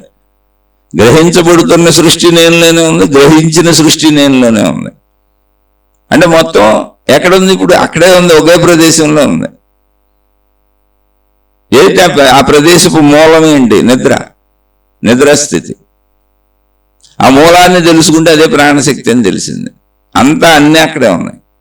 వీటిని విభిన్నంగా విభేదంగా అనేక సార్లు చెప్పుకుంటున్నాం. దీన్ని విభిన్నం చేసేసారు. అర్థం అవడం కోసం మనిషికి ప్రార్థనాలయాలు కట్టేశారు, అందులో మూర్తులు పెట్టేశారు, ఆచార సాంప్రదాయ పద్ధతులు పెట్టేశారు, విధానాలు పెట్టేశారు, మతాలు ఏర్పరిచారు, మార్గాలు ఏర్పరిచారు, గురువులు వచ్చేసారు, మాతాజీలు వచ్చేసారు, రకరకాల రంగుల బట్టలు ఎవరికాళ్ళు విభేదంగా కట్టుకున్నారు, మీరు వేరు మేము వేరు అన్నారు. అంటే ఏకత్వ దైవత్వంలో అనేకత్వాన్ని మనుషులు పోషించుకుంటూ పెంచి పోషించుకుంటూ వెళ్ళిపోయారు. అంటే మళ్ళీ సేమ్ భౌతిక సృష్టి దృష్టిని అక్కడ వాళ్ళు తయారు చేశారు. మనం అందులోంచి మంచిని తెచ్చుకొని మళ్ళీ ఏకత్వంలోకి మనం కష్టపడి రావాలి. ఎందుకంటే బయట వాళ్ళు బోళ్ళు తయారు చేస్తారు, వాళ్ళు వదలరు ఇప్పుడు. ఎందుకని? వాళ్ళ ఎగ్జిస్టెన్స్ ఆ సమూహంతో నిలబడుద్ది. ఇప్పుడు ఆ మత పెద్దలందరూ ఆ మతం మీద నిలబడతారు. ఒక సమూహాన్ని, ఒక దైవాధారంగా ఒక సమూహాన్ని తయారు చేసుకున్న ఒక గురువు, ఒక మహాత్ముడు ఏదో ఒకటి, ఒక విధానం పెట్టి, ఒక సాధన పెట్టి, ఒక పద్ధతి పెట్టి, ఒక సంస్థ పెట్టిన వాళ్ళు వాళ్ళ ఎగ్జిస్టెన్స్ పోద్ది. ఇప్పుడు ఆ సంస్థ పోతే, ఇది పోతే. అందుకని అది ఎప్పటికీ పోనేవారు వాళ్ళు. నా తర్వాత కూడా తరతరాలకి ఇది ఉండాలని చెబుతారు. వాళ్ళ శిష్యుల్ని తయారు చేసుకుంటారు, వారసులను తయారు చేసుకుంటారు. కానీ ఈ విభిన్నతంతా మనిషిలోని అనంత ఆత్మశక్తిని తెలుసుకోలేకుండా అడ్డుపడిపోతుంది. అందుకని తెలివిగల మనుషులు ఏం చేయాలంటే అందులో చిక్కుకోకు, అందులోంచి మంచిని తెచ్చుకుంది. ఏదో ఒకటి నిజం అనుకుని వాళ్ళతో వెళ్ళిపోకు. అది అసలు ఏది నిజం కాదు. వ్యక్తపరచబడుతుందంతా సృష్టే. నిద్రాస్థితిలోనే ఉన్నది ప్రాణశక్తి. అలాగే వ్యక్తపరచబడుతున్నటువంటి మతాలు, మార్గాలు, విధానాలు, పద్ధతులు, గ్రంథాలు, నాలాంటి ఉపన్యాసాలు, ప్రవచనకారులు మొత్తం అంతా భౌతికమే. అది నిన్ను ముక్కలు ముక్కలుగా నరికేసి వేరువేరుగా తీసుకుపోతాయి. నీకు ఎప్పుడు ఏకత్వపు అనంతత్వాన్ని అవి ఏవోవో. అందుకని మరి ఇవన్నీ ఏంటంటే అందులోంచి మంచిని తెచ్చుకొని ముందు నీలో చెడును పోగొట్టుకుంటే ఏకత్వానుభూతి నీలోనే నువ్వే అయ్యున్నావు. నువ్వు అది పొందేది కాదు, పొందక్కర్లేదు. చెడిపోతే చెడంత విభిన్నత, చెడంత అనేకత్వం, చెడంత పరిమితత్వం, చెడు కలగాలి అంటే విభేద భావాలు ఉంటేనే చెడు కలుగుద్ది, విద్వేష భావాలు ఉంటేనే చెడు కలుగుద్ది. అందుకే నిద్రలో నీకు చెడు ఉండదు, మంచి ఉండదు, ప్రేమ ఉండదు, ద్వేషం ఉండదు. ఏకత్వ స్థితి అది. ముందు చెడు పోగొట్టుకొని మంచిలోకి వచ్చే ఒక దాంట్లోకి రా, ఏకత్వంలోకి రా. నేను చెడు చేయను ఒకదాంట్లోనే ఉండ, మంచి చెడు రెండింటిలో అది ద్వంద్వము. మంచి చెడు రెండు ఉంటే ద్వంద్వము, అంటే అనేకత్వం ఉంది అక్కడ. కాదు, అద్వైతంలోకి రా. నేను చెడును వదిలేసి మంచిలోనే ఉంటాను. అద్వైతం అంటే ఒకటే ఉంది, అది అద్వైతం అంటే. అద్వైతం అంటే నీ జీవితాచరణలో నువ్వు ఒకటే చేస్తావు, ఎప్పుడు మంచిగా చేస్తావు. చెడుని చేసే అవకాశాలు వస్తాయి, ద్వైతంలోకి వెళ్ళే అవకాశాలు ఎప్పుడు వస్తాయి. వెళ్ళను, నాకు అక్కర్లేదు, నేను అద్వైతంలో సాగుతాను. అంతే తప్ప అద్వైతం అంటే అనంత ఆత్మశక్తి కాదు. ఆచరణలో అద్వైతం అంటే నేను మంచిలోనే ఉంటాను. శరీరపరమైన అద్వైతం, మనోపరమైన అద్వైతం, భావపరమైన అద్వైతం, క్రియాపరమైన అద్వైతం. అందుకని మంచిలోకి రా ముందు. ఇంకా నీలో ద్వైతం ఉండదు, చెడు అనేది అని తేబాక అసలు. అలా జీవించడం ముందు నేర్చుకో. అలా జీవించడం నేర్చుకున్నప్పుడు ఏమైంది? ఇప్పుడు మంచి అనేటప్పటికీ, మంచిగా మాత్రమే జీవించాలనేటప్పటికీ నీకు అసలు ఈ ప్రపంచంలో ఎక్కువగా ఏదో చేయాల్సిన అవసరతే ఉండదు. ఎక్కువగా ఏదో అనుభవించాలని తాపత్రయం ఉండదు. మంచిలోకి వచ్చి చూడు, అప్పుడు తెలుస్తుంది. సంపూర్ణ మంచిలోకి రావాలి అంటే అసలు చెడు భావన కూడా పుట్టకూడదు. అప్పుడు మంచి వాళ్ళు అవసరాలకే బ్రతుకుతారు, అవసరాలకే క్రియ చేస్తారు. శరీరం క్రియాత్మకమైంది, తప్పదు ఎవరికైనా. జీవన్ముక్తుడైన రమణ భగవాన్ కూడా భిక్ష తెచ్చుకోవాలి, తప్పదు ఎవరో పెడితే తినాలి. అది శారీరక ధర్మం, అంతే అది. కానీ అద్వైతములోనే ఉంటారు, అంటే మంచిలోనే ఉంటారు. అసలు చెడు తలంపు కూడా పుట్టినవారు. అలాంటిది చేసుకోవాలి. ఇప్పుడు నువ్వు సాధన చేయాల్సింది చెడును వదలడానికి, అంతే. మంచిని పెంచుకోక్కర్లేదు, చెడుని వదిలేస్తే పెరిగేది మంచి. మోక్షం అనేది అసలు ఆల్రెడీ నువ్వు అక్కడే ఉన్నావు. నువ్వు మంచిగా జీవిస్తే విస్తారంగా సృష్టిని గమనించవలసిన అవసరం తగ్గిపోద్ది, సృష్టితో అవసరాలు తగ్గిపోతాయి. నీకు ఆటోమేటిక్గా అవసరాలు తగ్గిపోతూ వస్తున్నప్పుడు నీలోని ఆ తత్వం, నీకు ఆ నిద్రాతత్వంలో ఎక్కడికి వెళ్తున్నామో, నిద్రా సమయంలో ఎక్కడికి వెళ్తున్నామో అది మనకు దానంతటదే ప్రస్ఫుటం అవుతూ ఉంటుంది, దానంతటదే ప్రస్ఫుటం అవుతూ ఉంటుంది. ఇప్పుడు రాత్రిపూట ఎవరింట్లో ఉన్న లైట్లు వెలుగుతున్నాయి అనుకోండి, తలుపులన్నీ వేసేసి ఉంటాయి, కానీ లైట్లు వెలుగుతున్నాయని మనకు తెలుస్తుంది. కిటికీల్లోంచి, వాటిల్లోంచి, వీటిల్లోంచి ఆ వెసులుబాటు ఉన్న అన్ని రంధ్రాల నుంచి వెలుగు కనపడుతూ ఉంటుంది. మొత్తం లైట్లన్నీ తీసారనుకోండి, అప్పుడు చీకటి అయిపోతుంది. రాత్రిపూట మీకు ఎక్కడ వెలుగున్నా కనపడుతుంది, అది మీకు పగలు కనపడదు. ఎందుకని? పగలంతా వెలుగే ఉంది. మీరు లైట్లు వేసినా వెలుగు కనపడదు మీకు. అలాగే భౌతిక ప్రపంచంలో నువ్వు సృష్టిని చూస్తూ తిరుగుతున్నప్పుడు నువ్వు కూడా సృష్టిగా సాగిపోతున్నావు, నీలో వెలుగు నీకు దర్శనం అవ్వదు. అందుకే చెడు అంతా వదిలేసాయి, మంచిని పెంచుకో. మంచి అంటే ఏంటి? మనం ఏం చేయాలో అంతవరకే. మన బాధ్యతలు ఏంటో, మన కర్తవ్యాలు ఏంటో, మన అవసరాలు ఏంటో అంతవరకే. అన్నప్పుడు ఎప్పుడైతే విస్తృత సృష్టిని చూడటం మానేసావో నీలోని వెలుగు నీకు దర్శనీయమవుతుంది. రాత్రిపూట లైట్లు వేసి ఉన్న ప్రతి ఇంట్లోనూ ఇక్కడ లైట్లు వెలుగుతున్నాయని మనకు తెలుస్తుంది. దట్టమైన చీకటిలో ఎక్కడ లైట్ అయిపోయినా లైట్లన్నీ అక్కడ లైట్లు వెలుగుతున్నాయని మనకు తెలుస్తుంది, అది చిన్నదైనా పెద్దదైనా. అలా నీలో ఉన్నటువంటి ఆ మోక్ష స్థితి నువ్వే, అది అన్నీ ఒక చోట ఉందని చెప్పాం కిందాక. పదాలు వాడుకునేటప్పుడు నీలో నాలా అన్న కాదు, అది ఒకటే స్థితి, ఒకటే ప్రదేశం, ఒకటే ప్లేస్, మొత్తం ఉన్నదంతా ఒకటే. అదే అద్వైత భావన. సృష్టి భావనలో అనేకమైపోతుంది. అందుకని సృష్టి భావనలోంచి నువ్వు ద్వంద్వ భావనలోంచి, అనేకత్వంలోంచి, విభేదత్వంలోంచి, పరిమితత్వంలోంచి ముందు నువ్వు అద్వైతంలోకి రా, ఏకభావంలోకి రా. ఏకభావన ఏంటి? ఏమీ లేదు, నేను మంచిగా మాత్రమే జీవిస్తాను. నిజమైన జ్ఞానం అది. అందుకని ఈ జ్ఞానాన్ని నువ్వు ఎక్కడి నుంచి అయినా పెంచుకో, ఏ మతంలోంచి అయినా పెంచుకో, ఏ దేవుడి దగ్గర అయినా తీసుకో, ఏ గురువు దగ్గర అయినా తీసుకో. ఎన్ని షాపులు పెరుగుతుంటే అంత వస్తువులు రేట్లు తగ్గుతాయి, అంత వస్తువులు మనకు నచ్చినవి కొనుక్కునే సౌకర్యం పెరుగుద్ది మనకి. అలాగే ఎంతమంది దొంగలో మంచోళ్ళో, దైవ మాఫియానో, లేదా దైవ వ్యాపారస్తులో, లేదా నిజ దైవ ప్రచారకులో, నిజ దైవ భక్తులో, నిజ మహాత్ములో ఎంతమంది వచ్చినా మంచి మంది అయినప్పుడు, మంచి కోసమే వెళ్తున్నప్పుడు అసలు మోసపోవటం ఉండదు. వీళ్ళు ఎంతమంది పెరుగుతుంటే అంత మనకు మంచిని తెలుసుకునే సౌకర్యం పెరుగుద్ది. అది మనం ఇంటికి ఎరుకు తెచ్చుకోవటమే కదా. మీరు వాళ్ళకి అంకితం అయిపోవాలనుకుంటున్నారు, ప్రాబ్లం అక్కడ వచ్చింది. మీరు ఒక గురువుకో, ఒక దేవుడికో, ఒక మతానికో, ఒక మార్గానికో అతుక్కుపోదాం అనుకుంటున్నారు. అది నాదని చెబుదాం అనుకుంటున్నారు. అదంతా భౌతికం, అదంతా చెడు కూడా. ఎందుకంటే అప్పుడు ఘర్షణ వస్తుంది. ఈ మతం నాది అన్నావంటే ఆ మతం నాది కాదు అని అర్థం. ఈ దేవుడు నాకు నచ్చాడు, ఈ దేవుడు నావాడు, ఈ దేవత నాకు నచ్చింది, ఈ దేవత నా వాళ్ళు అన్నామంటే మిగిలిన వాళ్ళందరినీ వ్యతిరేకిస్తున్నామని అర్థం. అసలు అలాంటి భావాలు ఏమి లేవు, మనకు అంత సమానత్వమే.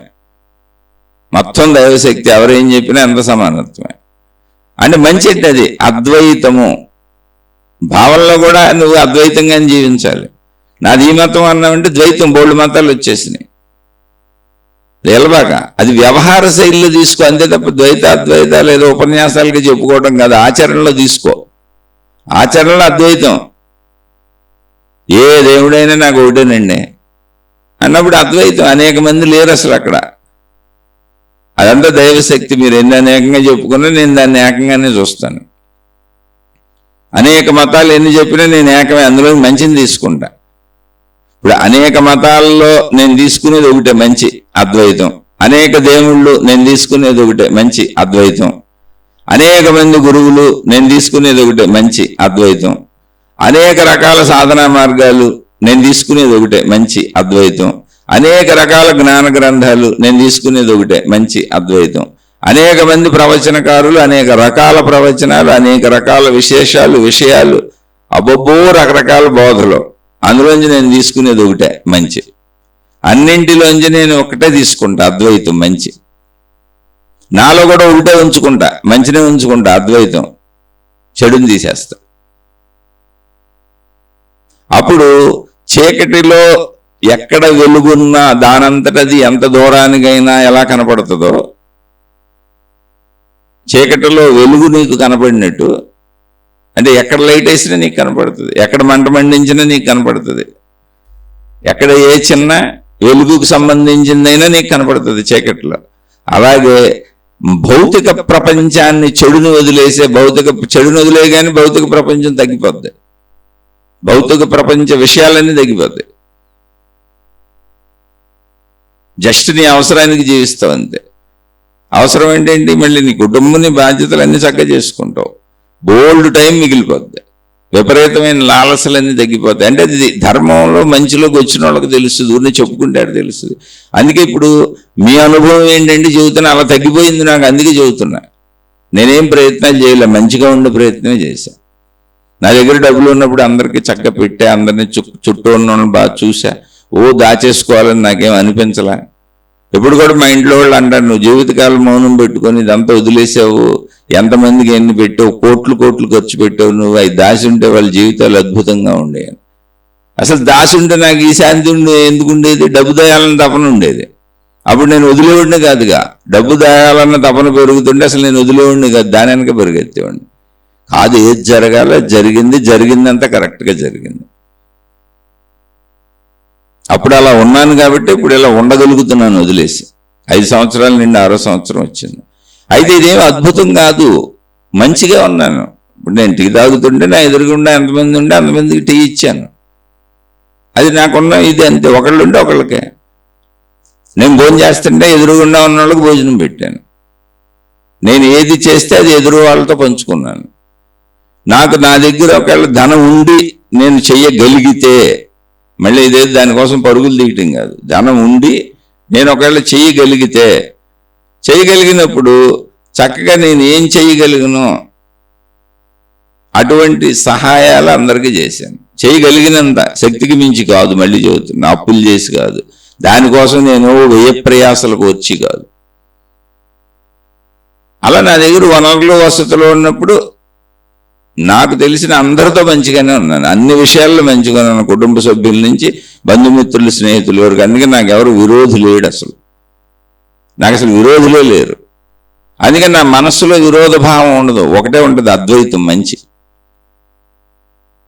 మంచిగా ఉంటుంది.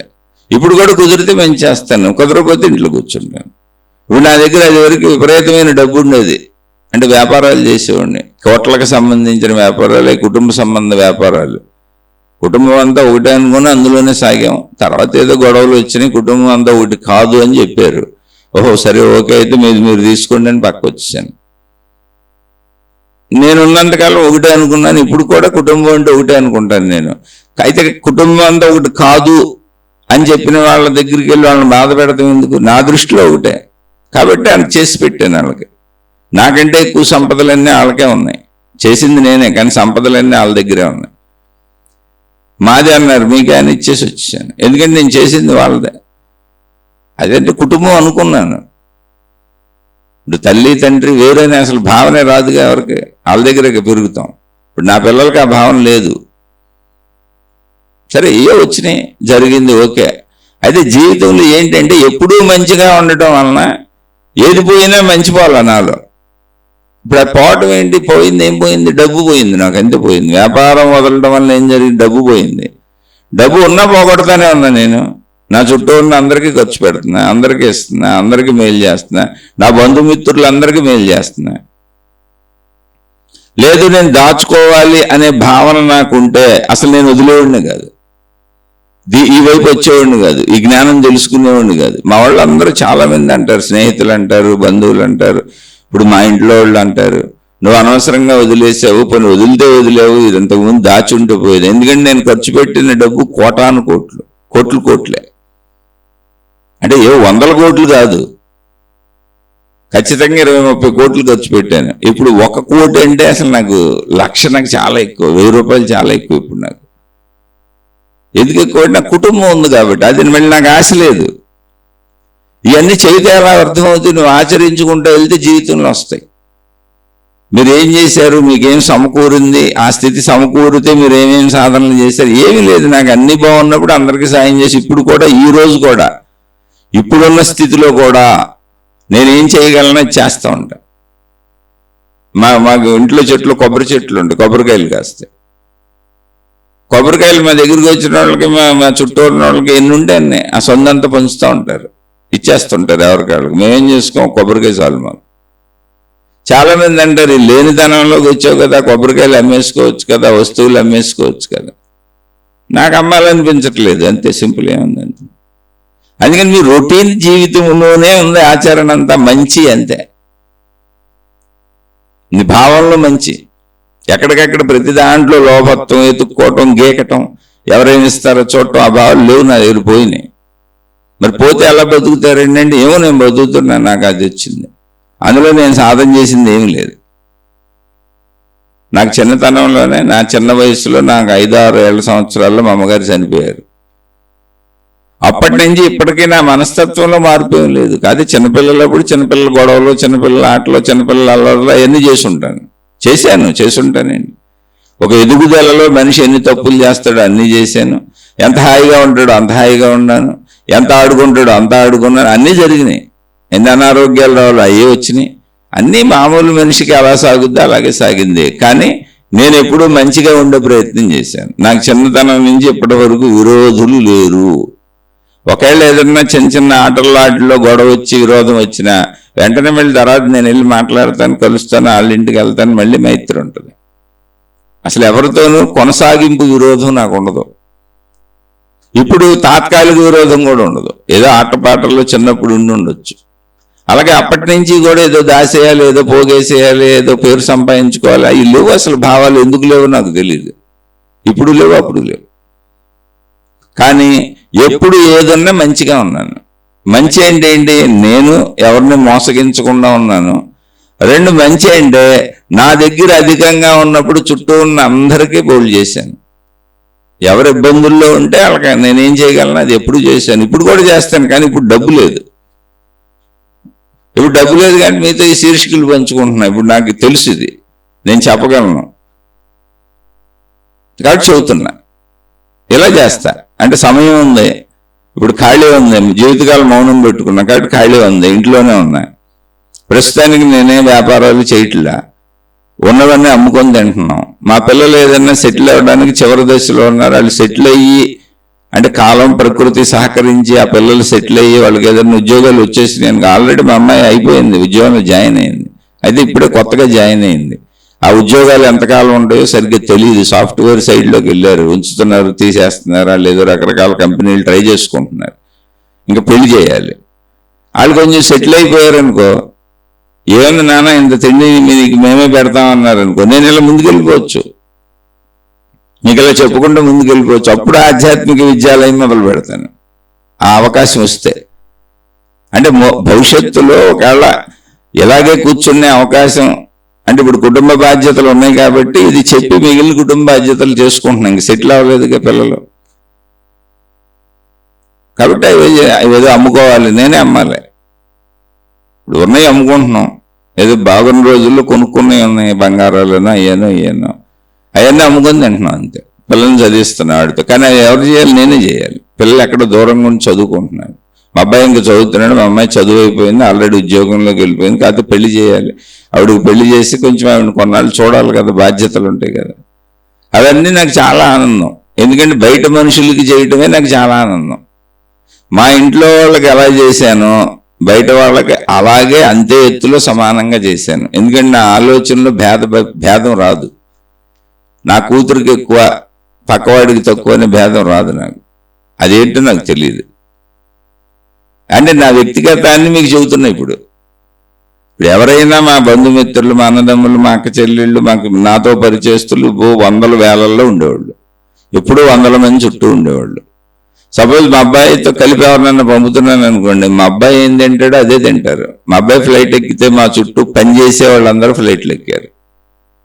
పనిచేసేవాళ్ళు మా దగ్గర పనిచేసేవాళ్ళు మా ఆఫీసులో. వాళ్ళు అవన్నీ తిరిగి వస్తారు. మా అమ్మాయి ఫ్లైట్లు ఎక్కితే వాళ్ళు ఫ్లైట్లు ఎక్కుతారు. అలా ఒక హాస్పిటల్లో మేమే హాస్పిటల్కి వెళ్తాము, డబ్బున్న రోజుల్లో మేము అపోలోకి వెళ్ళేవాళ్ళం. అలా మా దగ్గర పనిచేసే వాళ్ళని కూడా అపోలోకి పంపేవాడిని, అక్కడే చూపించేవాడిని. అంటే భేదభావం నాకు లేదు, ఇప్పుడు ఉండదు అప్పుడు లేదు. మనిషి ఒకడు తక్కువ ఒకడు ఎక్కువ ఉండదు, ఒక అవసరానికి ఏర్పాటు అంతే జరుగుతుంది ఇక్కడ. ఇప్పటికి మా ఇంటికి పని చేయడానికి ఎవరో ఓడవటానికి తుడవటానికి వస్తారు, పని మనుషులని మేము అనుకోం. ముందు ఫస్ట్ మేము తాగే ఫస్ట్ కాఫీ వాళ్ళకి కూడా కాఫీ ఇవ్వాలి, మేము తినే టిఫిన్ వాళ్ళకి కూడా పెట్టాలి.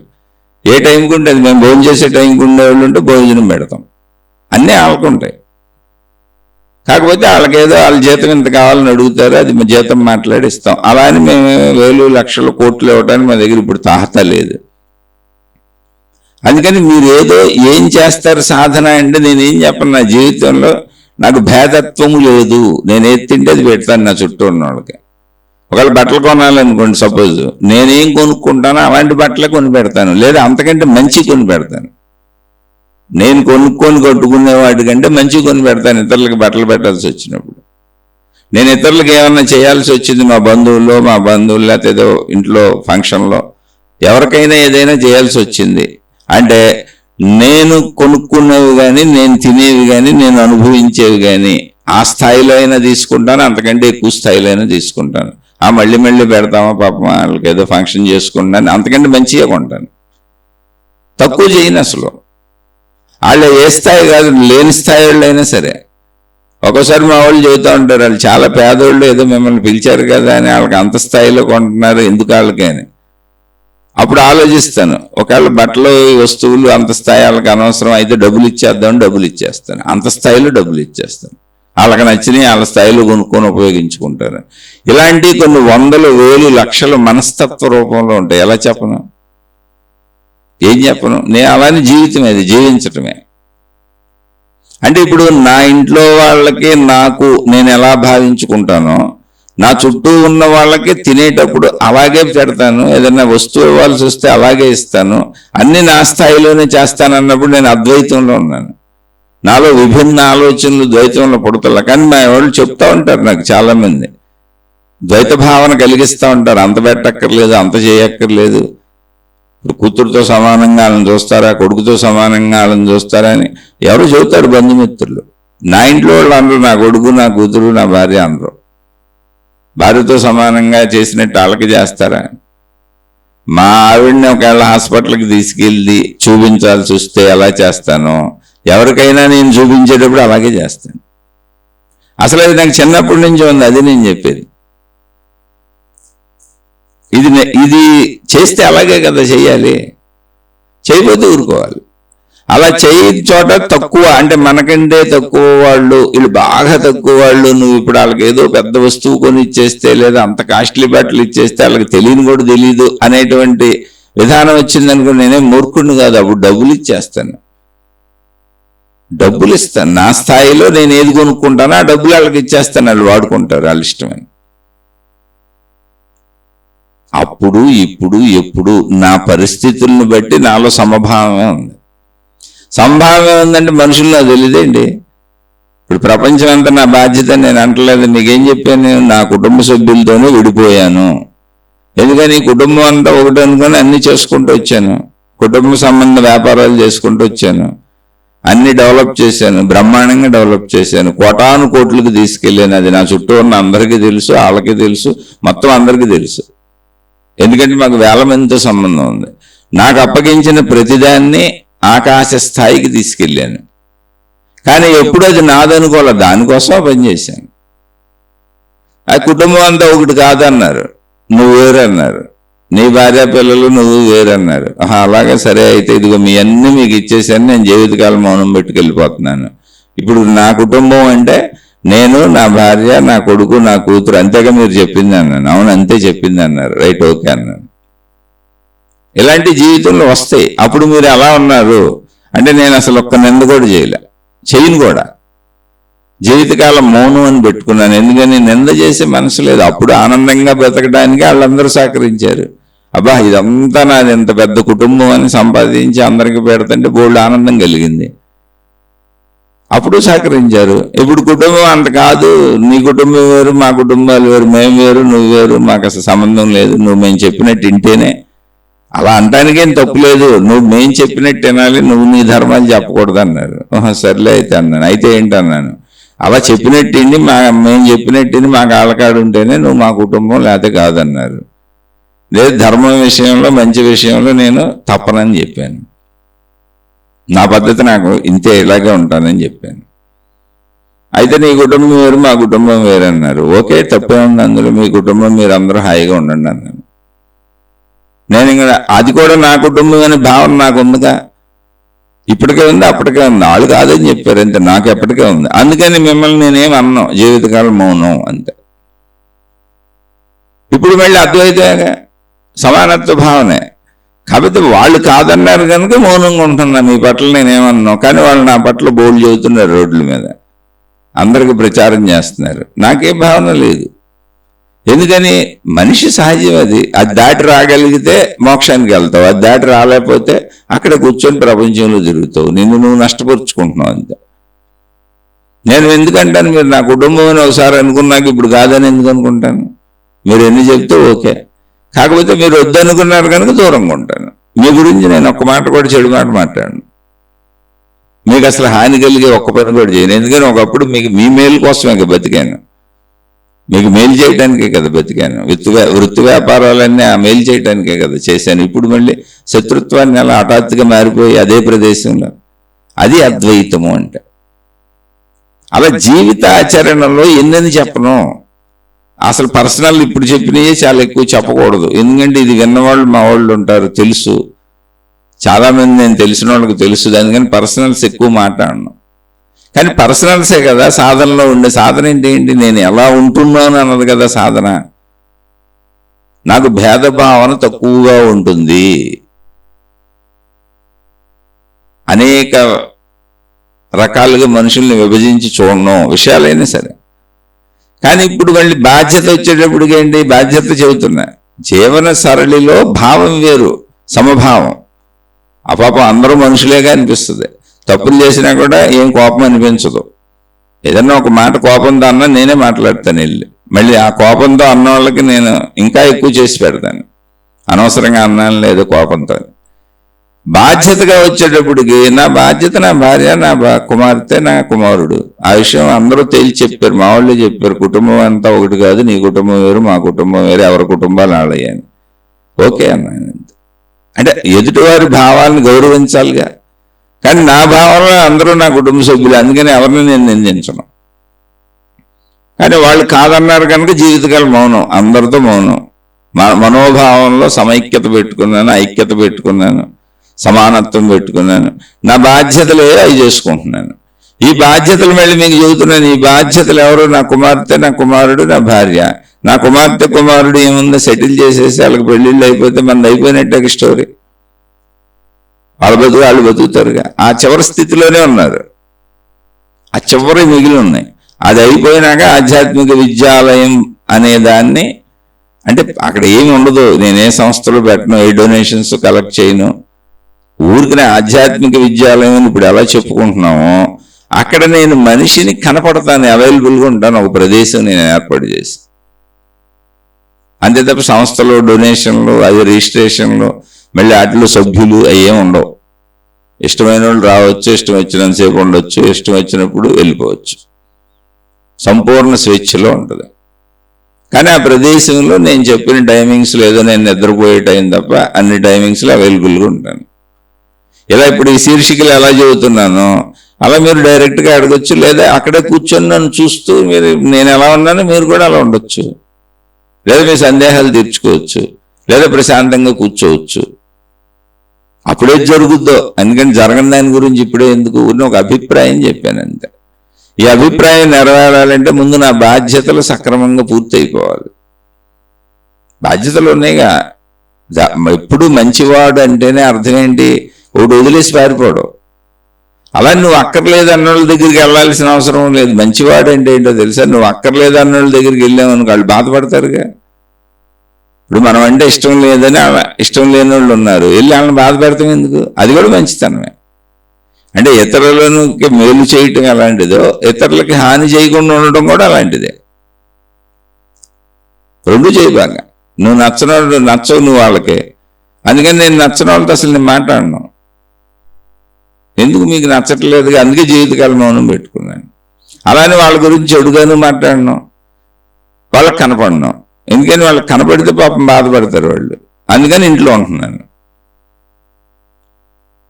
అసలు అంటే అన్నింటికి బోల్డ్ రీజన్స్ ఉన్నాయి. అది కాలంలో జరుగుతాయి. జీవితంలో మనకు వచ్చే పరిస్థితులకి మనం ఎలా స్పందిస్తాం. ఇప్పుడు నేను మీకు ఇది చెప్పింది మొత్తం నా విషయాలలో 1% కూడా మీకు చెప్పుండో మీకు అర్థం అవ్వదు కూడా. ఎలా అర్థమవుతుంది? అది నేను అనుభవిస్తున్న స్థితి కదా, అది ఇవాళది కాదు కదా. చిన్నతనం నుంచి ఇప్పుడు దాకా వచ్చిన నడక, జీవన నడకలో ఇప్పుడు ప్రస్తుతం ఎలా సాగుతుంది. అందుకని మీకు అన్ని సమకూరు ఉంటే ఆ సమకూరిన మీ స్థితి తర్వాత మీరు ఏం చేయగలరో అని మీ ఆధ్యాత్మిక అనుభవం ద్వారా అలా సాధన చేసే మార్గాలు ఏ మార్గాలు లేవు. రోజువారీ జీవితమే. ఏం చెప్పను మార్గాలు ఏంటో చెబితే మేము కూడా సూచిస్తే ఆచరించుకుంటాం, ఆయా మార్గాల్లో కొంత ప్రయత్నిస్తాం అంటే ఏం చెప్పను. ఇప్పుడు నా భార్య నాకు అనుకూలంగా లేదు అనుకోండి, ఇప్పుడు ప్రస్తుతం చెబుతున్నా, నాకే భావం కోపం అనిపించదు. మనిషికి ఎవరి స్వేచ్ఛ వాళ్ళకు ఉంటుంది. అసలు మనకు అనుకూలంగా ఎందుకు ఉండాలి అనిపిస్తుంది. అయినా అనుకూలంగా లేకపోయినా వాళ్ళకి నేనేం చేయాలో అది అసలు ఆపను. ప్రేమగా వాళ్ళు అనుకూలంగా ఉంటే ఏం చేస్తానో ఇప్పుడు కూడా అవే చేస్తాను. ఎవరికైనా అంతే. అదే జ్ఞానం. నువ్వు జీవించేటువంటి జీవన విధానం చెప్పుద్ది తప్ప ఆధ్యాత్మిక సాధనలు ఈ ముక్కులోంచి గాలి పీల్చి ఈ ముక్కులోంచి వదలండి, ఇలా నిటారుగా కూర్చోండి, మెడ ఇలా పెట్టండి, తల అలా పెట్టండి, దృష్టి ఇక్కడ పెట్టండి, అవన్నీ సాధనలు కాదు. అది మీ ఇష్టం, అది సామూహికం. మీరు ఎన్ని ఎక్సర్సైజులైనా చేసుకోవచ్చు శరీరంతో. సాధన అంటే ఏంటి అంటే ఇప్పుడు నువ్వు ఎలా జీవిస్తున్నావు, అద్వైత జీవితం అంటే అంతే సమభావంతో ఉందా మనసు. అద్వైతం అంటే చెప్పాను, చెడు వదిలేసి మంచిలో మాత్రమే జీవిస్తాను అద్వైతం. నేను టీ తాగుతుంటే ఎదుటోళ్ళకి టీ ఇస్తాను అద్వైతం. నాకంటే తక్కువ ఎక్కువ ఉండదు. మేము ఏ గ్లాసుల్లో తాగుతాం ఆ గ్లాసుల్లోనే ఇస్తాం, మేము ఎంత తాగుతాం అంతే ఇస్తాం, మేము ఏం తింటామో అయ్యే పెడతాం, మేము ఏ కంచాల్లో తింటాం ఆ కంచాల్లోనే పెడతాం, ఎదుటోళ్ళకి మార్పులే ఉండవు. అప్పుడు సమభావమే కదా నడిచింది. వీడు తక్కువ వీడు ఎక్కువ నడవట్లేదు కదా. అది అద్వైతం అంటే. అద్వైతమైన ఫిలాసఫీని అర్థం చేసుకోవటం కాదు, అద్వైతం మానసికంగా మనం ఉండటం. వాళ్ళు ఎవరైనా సరే, మా ఇంట్లో పనిచేసి వెళ్ళే అమ్మాయి అయినా సరే, మేము తాగేటే అని తాగుద్ది, మేము తినే టిఫిన్ అని తింటుంది. ముందు అయినాక భోజనం టైం ఉంటే భోజనం మేమేం తింటామో అయ్యాలు తింటారు. అలా విధానంలో సమత్వం ఉంది. వేరు భావనలు లేవు. అనేకంగా నన్ను నేను వేరు చేసుకోవట్లా. ఆ స్థితుల నుంచి ఇక్కడ దాకా వచ్చాను. అందుకని రోజువారీ ఏం చెప్పను, రోజువారీ జీవిస్తున్నాను అంతే. మీతో ఈ శీర్షికలు పంచుకుంటాను, సమయం దొరికింది కాబట్టి. బాధ్యతలు ఉన్నాయి కాబట్టి శీర్షికలతోనే నడుస్తాను. బాధ్యతలు పూర్తయ్యి ఒకవేళ ప్రకృతిలో కాలంలో నాకు అవకాశం కలిగితే, బాధ్యతలు సక్రమంగా పూర్తయ్యి మళ్ళీ నేను బాధ్యతలు చేయవలసినటువంటి అవసరం లేని స్థితి ఉండి, ఎందుకని ఒక ఆధ్యాత్మిక విద్యాలయం అందుబాటులో ఉంటాను అని ఒకసారి అనౌన్స్ చేశాను అనుకోండి, మరి నేను పూర్తి అందుబాటులో ఉండాలిగా. అందుబాటులో లేకపోతే ఇబ్బంది పడతారుగా ఎవరొకళ్ళు పాపం ఆ టైంకి వచ్చారనుకోండి. అందుకని పూర్తి అందుబాటులో ఉండగలిగే స్థితిలో ఆధ్యాత్మిక విద్యాలయం అనే దాన్ని అనౌన్స్ చేస్తాను. ఏం ఉండదు. ఆధ్యాత్మిక విద్యాలయం సంస్థ కాదు, సంస్థలు పెట్టను, ఎవరిని తయారు చేయను, భక్తులు శిష్యులు గురువు ఇలాంటివి ఏమి ఉండవు. చక్కగా ఎవరైనా రావచ్చు, సందేహాలు తీర్చుకోవచ్చు, అడగొచ్చు. ఇప్పుడు ఈ శీర్షికల ద్వారా జరుగుతుంది ఏదన్నా అది డైరెక్ట్గా జరుగుద్ది. లేదు కాసేపు కూర్చుంటాం, ధ్యానాలు చేసుకుంటాం, తపస్సు చేసుకుంటాం, ప్రశాంతంగా కూర్చుంటాం అంటే ఆ ఏర్పాట్లు ఉంటాయి. అప్పుడు ఏంటనేది అప్పుడు మాట్లాడుకుంటాం, అప్పుడు చెప్పుకుంటాం. కానీ ఒక సంస్థగా ఉండదు, ఒక విధానంగా ఒక పద్ధతిగా ఏదో ఇలా చేయాలి అలా చేయాలి ఏం ఉండదు. సంపూర్ణ స్వేచ్ఛగా ఉంటుంది. ఎవరు ఎప్పుడైనా రావచ్చు, ఎప్పుడైనా వెళ్ళచ్చు. అలాంటి విధానంలోనే ఉంటుంది. డబ్బుతో అసలు సంబంధమే ఉండదు. డబ్బుతో ఎటువంటి సంబంధం ఉండదు, కీర్తి ప్రతిష్టలతో ఎటువంటి సంబంధం ఉండదు, పదవులు హోదాలు ఏం ఉండవు. అసలు సంస్థ తయారవదు. జస్ట్ ఇప్పుడు ఈ శీర్షికలు ఎలా సాగుతున్నాయో అలాగే మనిషి కనపడి సాగుతూ ఉంటుంది అంతే. అందుకని జీవితంలో ఎవరు చెప్పలేరు, ఏమీ చెప్పలేరు. మీ జీవిత అనుభవాలు ఏంటండి, అది నాకు సహజం అయిపోద్ది కదా, సమభావన సహజం అయిపోయింది, ఎలా చెప్పను. నేను తినదే అన్న అదేదో పక్క వాళ్ళకి పెడతాను. అలాగే నా ఇల్లు ఎవరికి రాసేవను, నా ఇల్లు ఎందుకు రాసిస్తాను? నా ఇల్లు గవర్నమెంట్ లీగల్ చట్ట ప్రకారం ఏముందో నా పిల్లలకే చెందుద్ది. నా బాధ్యతలు ఏంటో అవే చేస్తాను, కానీ ఎవరికైనా మేలు చేయగలిగితే చేస్తాను. అలా పద్ధతిని ఎలా చెప్పగలం? రోజువారీ జీవితంలో సహజ సామాన్యంగా ఉంటుంది. దుఃఖం ఉండదు, దుఃఖపడను, చక్కగా హాయిగా ఉంటాను, ప్రశాంతంగా ఉంటాను. ఎప్పుడైనా మనుషుల వలన చికాకులు కలిగితే కొంచెం చికాకు వస్తుంది, బాధ వేస్తుంది, ఇబ్బంది వస్తుంది. అప్పుడప్పుడు ఏదైనా కుటుంబ సమస్యలు, పిల్లలు ఇంకోటి వచ్చినప్పుడు భయం వస్తుంది. అన్ని భావాలు మనుషులకు వచ్చి అన్ని భావాలు నామమాత్రంగా వచ్చి తాకెళ్ళిపోతూ ఉంటాయి. కానీ ఒక ఇంచుమించుగా మౌన జీవితం అని మనుషులతో సంబంధ బాంధవ్యాలు తక్కువ పెట్టుకున్నాను కనుక ఎక్కువ ప్రశాంతంగా హాయిగా ఉంటాను. ఎక్కువ కాలం గడిపేది నేను మీతో శీర్షికలు పంచుకుంటూనే. మిగిలిన సమయం చక్కగా కాసేపు నేను కూడా ప్రశాంతంగా కూర్చునే ప్రయత్నం చేసుకుంటూ ఉంటాను. ఆ ప్రయత్నంలో మనసు, కుటుంబ పరిస్థితులు కావచ్చు, ఆరోగ్య పరిస్థితులు కావచ్చు, మనసు నిలబడలేదనుకోండి, చక్కగా టీవీ పెట్టుకొని సినిమాలు అవి చూసుకుంటాను. మామూలుగానే ఉంటాను, అన్నీ తింటాను, చక్కగా నిద్రపోతాను, చక్కగా టైంకి పడుకుంటాను, టైంకి లెగిస్తాను, అన్నీ తింటాను, టీవీలు సినిమాలు చూసుకుంటాను, మీతో శీర్షికలు పంచుకుంటాను. బయట తిరిగేది తక్కువ. నా దగ్గరికి వచ్చే మనుషులు లేరు, ఎందుకని జీవితకాలం మౌనం పెట్టుకున్నాను కనుక నా దగ్గరికి వచ్చే మనుషులు ఎవరు ఉండరు. నేను బయటికి వెళ్ళేది చాలా తక్కువ. కుటుంబ అవసరాలకే, కిరాణా సరుకులకో, మందులకో ఇలాంటివి కావాల్సినప్పుడు ఒకసారి రాసుకొని వారంకో 10 రోజులకో ఒకసారి వెళ్ళి అన్నీ తెచ్చేసుకుంటాను. మళ్ళీ ఎక్కువ ప్రశాంతంగా గడుపుతాను. మా పిల్లలు ఇంటికి వస్తారు, మా అమ్మాయి ఇంటికి వస్తుంది, మా అబ్బాయి ఇంటికి వస్తాడు. అప్పుడు సందడిగా ఉంటుంది. బయట తిరుగుతాం, సినిమాలకు వెళ్తాం, షికారులకు వెళ్తాం, ఇంట్లో సందడిగా ఉంటుంది. అన్నీ చక్కగా ఎంజాయ్ చేస్తాను పిల్లలతో. ఆ పిల్లలతో ఎంజాయ్ చేసేది బాధ్యతలు తీరిపోయి ఒకవేళ నాకు ప్రశాంత స్థితి కలిగితే అప్పుడు మనుషులతో ఇంటరాక్ట్ అవుదాం, అంటే డైరెక్ట్గా కనపడి సందేహాలు తీర్చుకుందాం అనేటువంటి భావన వచ్చి ఆధ్యాత్మిక విద్యాలయం అనేది చెబుతున్నాను. ఇంకా మీరు ఏదైనా ప్రత్యేకంగా మీకు కావాలంటే ఇలా అని చెబితే వాటి గురించి చెప్పగలుగుతాను. నా రోజువారీ జీవితం నాకు సహజంగానే ఉంటుంది కదా, నాకు అసలు అబద్ధం ఆడవలసిన అవసరం రాదు. ఇప్పుడు అవసరమే లేదు, ఎందుకంటే మనుషులే లేరుగా, మాట్లాడటానికి మనుషులే లేరు.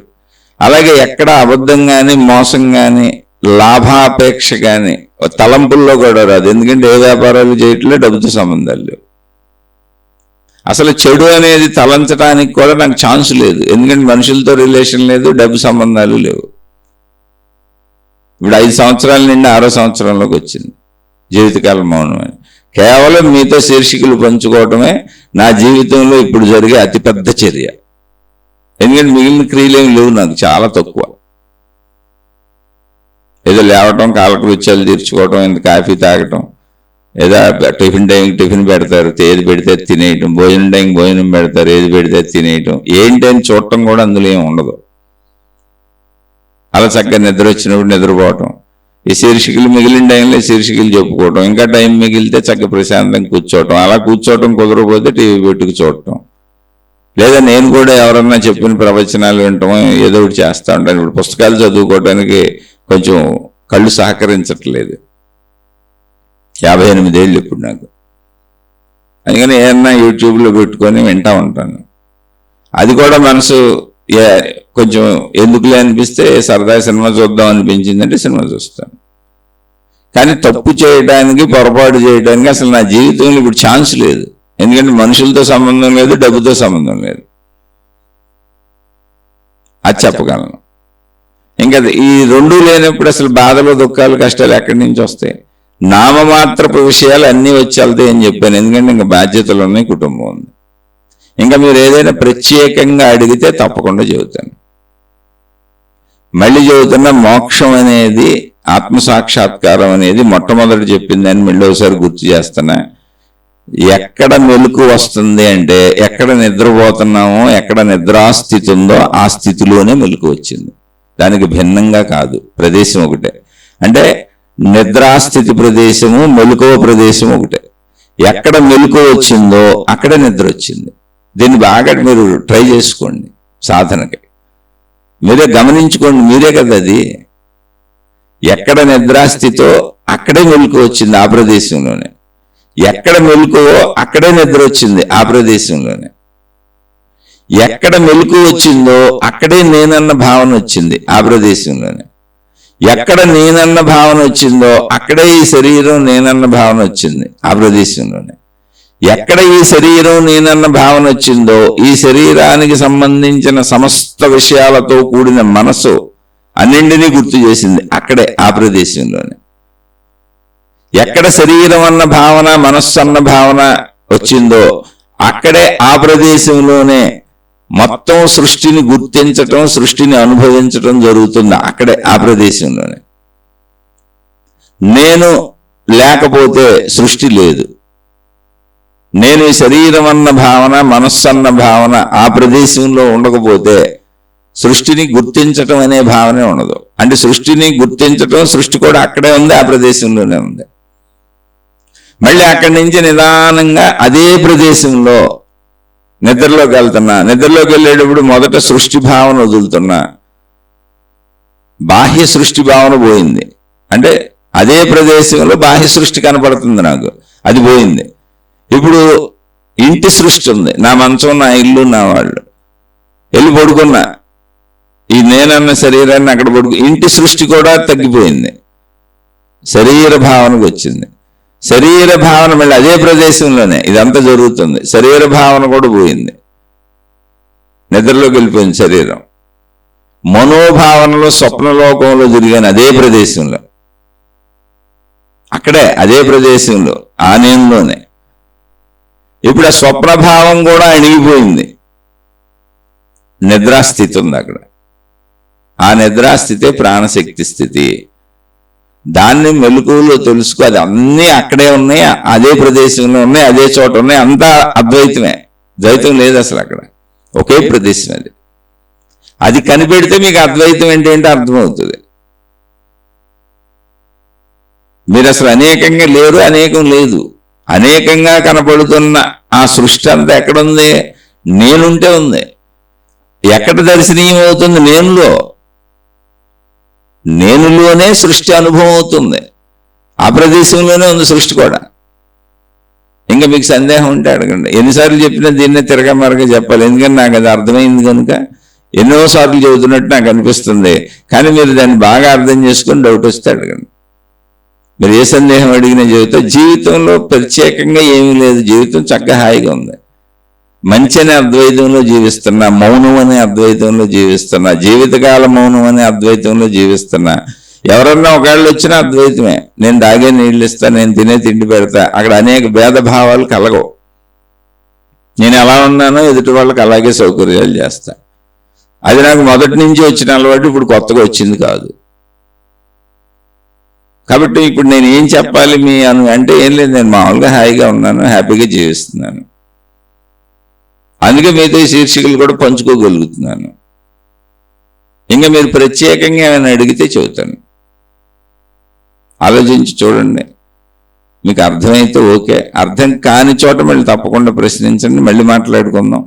ఇదే జీవన్ముక్తి, ఇదే మోక్షం, ఇదే ఆత్మసాక్షాత్కారం. అయితే మీకు చెప్పిన భావన నాకు 100కి 100 పాళ్ళు స్థిరపడలేదు. ఆ నిద్రాశితే ప్రాణశక్తి స్థితి అన్న అనుభవం 100కి 100 పాళ్ళు స్థిరపడలేదు. అది 100కి 100 పాళ్ళు స్థిరపడటం అనేది ఒక మనిషి పుట్టినప్పటి నుంచి చనిపోయే వరకు శరీర ఎదుగుదల ఎదుగుతున్నట్టు మనకు కనపడదు. అంటే ఎంత ఎదిగింది ఈ రోజు అని మనకు తెలీదు, కానీ కొంతకాలానికి ఎదుగుతున్నారని మాత్రం తెలుస్తుంది. అంటే కనపడకుండా ఎదుగుదల సాగిపోతుంది, గుర్తించలేకపోతున్నాం ఎదుగుదలని. ఇవాళ ఎంత ఎదిగాడు మనిషి, ఇవాళ ఎంత పెరిగాడు, ఇవాళ ఎంత లావు అయ్యాడు, ఇవాళ ఎంత ఎత్తు అయ్యాడు తెలీదు. కానీ కాలగమనంలో అవన్నీ జరుగుతున్నాయి, ప్రత్యక్షంగా తెలీదు. ఇప్పుడు ఈ నిమిషం ఈ రోజు గుర్తుపట్టలేం, కానీ కాలగమనంలో మార్పుకు లోనైపోతున్నామని తెలుసు. సేమ్ ఆధ్యాత్మిక ఎదుగుదల, నేనే ఆ అనంత ఆత్మశక్తిని అనేది కూడా ఇలాగే ఉంటుంది. ఎంత మార్పు వస్తుంది, ఏం మార్పు వస్తుంది, అది ఎంత దానికి ఎదుగుదలకే జరిగింది, ఎంత మోక్షం దగ్గరికి వెళ్ళి అని తెలియదు, కానీ వెళ్తున్నట్టు తెలుస్తుంది. అది బాగా అర్థమవుతున్నట్టు ఉంటుంది, ఇంకా ఇంకా ఇంకా దగ్గరికి వెళ్తున్నట్టు ఉంటుంది. ఓ రోజుకి అది అయిపోతాం అంతే. అది జరుగుతుంది. ఎంత అని కొలబద్దలు, ఎవరన్నా కొలబద్దలు చెబితే నమ్మకండి. అలా చెప్పేవాళ్ళు అందరూ మిమ్మల్ని మోసపుచ్చుతున్నారు. అంతే సింపుల్. అలా ఎవరో మోసపుచ్చేవాళ్ళ గురించి నాకు ఏదో వాళ్ళు తెలిసి వీళ్ళు మోసపుచ్చుతున్నారని చెప్పలేను కదా. అసలు మోసపుచ్చుతున్నారని నెగిటివ్ పదాలు వాడటం కూడా నాకు ఇష్టం లేదు. కానీ అది జరుగుతున్నప్పుడు మరి మీకు ఈ పొరపాట్లు, ఈ భ్రమల్లోంచి మీరు సత్యంలో వెళ్ళాలంటే మీకు అసత్యం కూడా చెప్పాలి, మోసం కూడా చెప్పాలి. మీరు న్యాయంగా ధర్మంగా ఉండాలంటే అన్యాయం అంటే ఏంటో, అధర్మం ఏంటో కూడా చెప్పాలి. మీరు చెడు చేయకుండా మంచిలోనే ఉండాలంటే మంచి ఏంటో చెప్పాలి, చెడు ఏంటో కూడా చెప్పాలి. అందుకని ఆ పదాలు వాడాల్సి వస్తుంది. అయితే అది ఎవరో నాకు తెలుసో ఎవరినో ఉద్దేశించో కాదు, నాకెలా తెలుస్తారు నా ఇంట్లో నేను కూర్చుంటే. కాబట్టి జాగ్రత్తగా అర్థం చేసుకుంటూ వెళ్ళండి.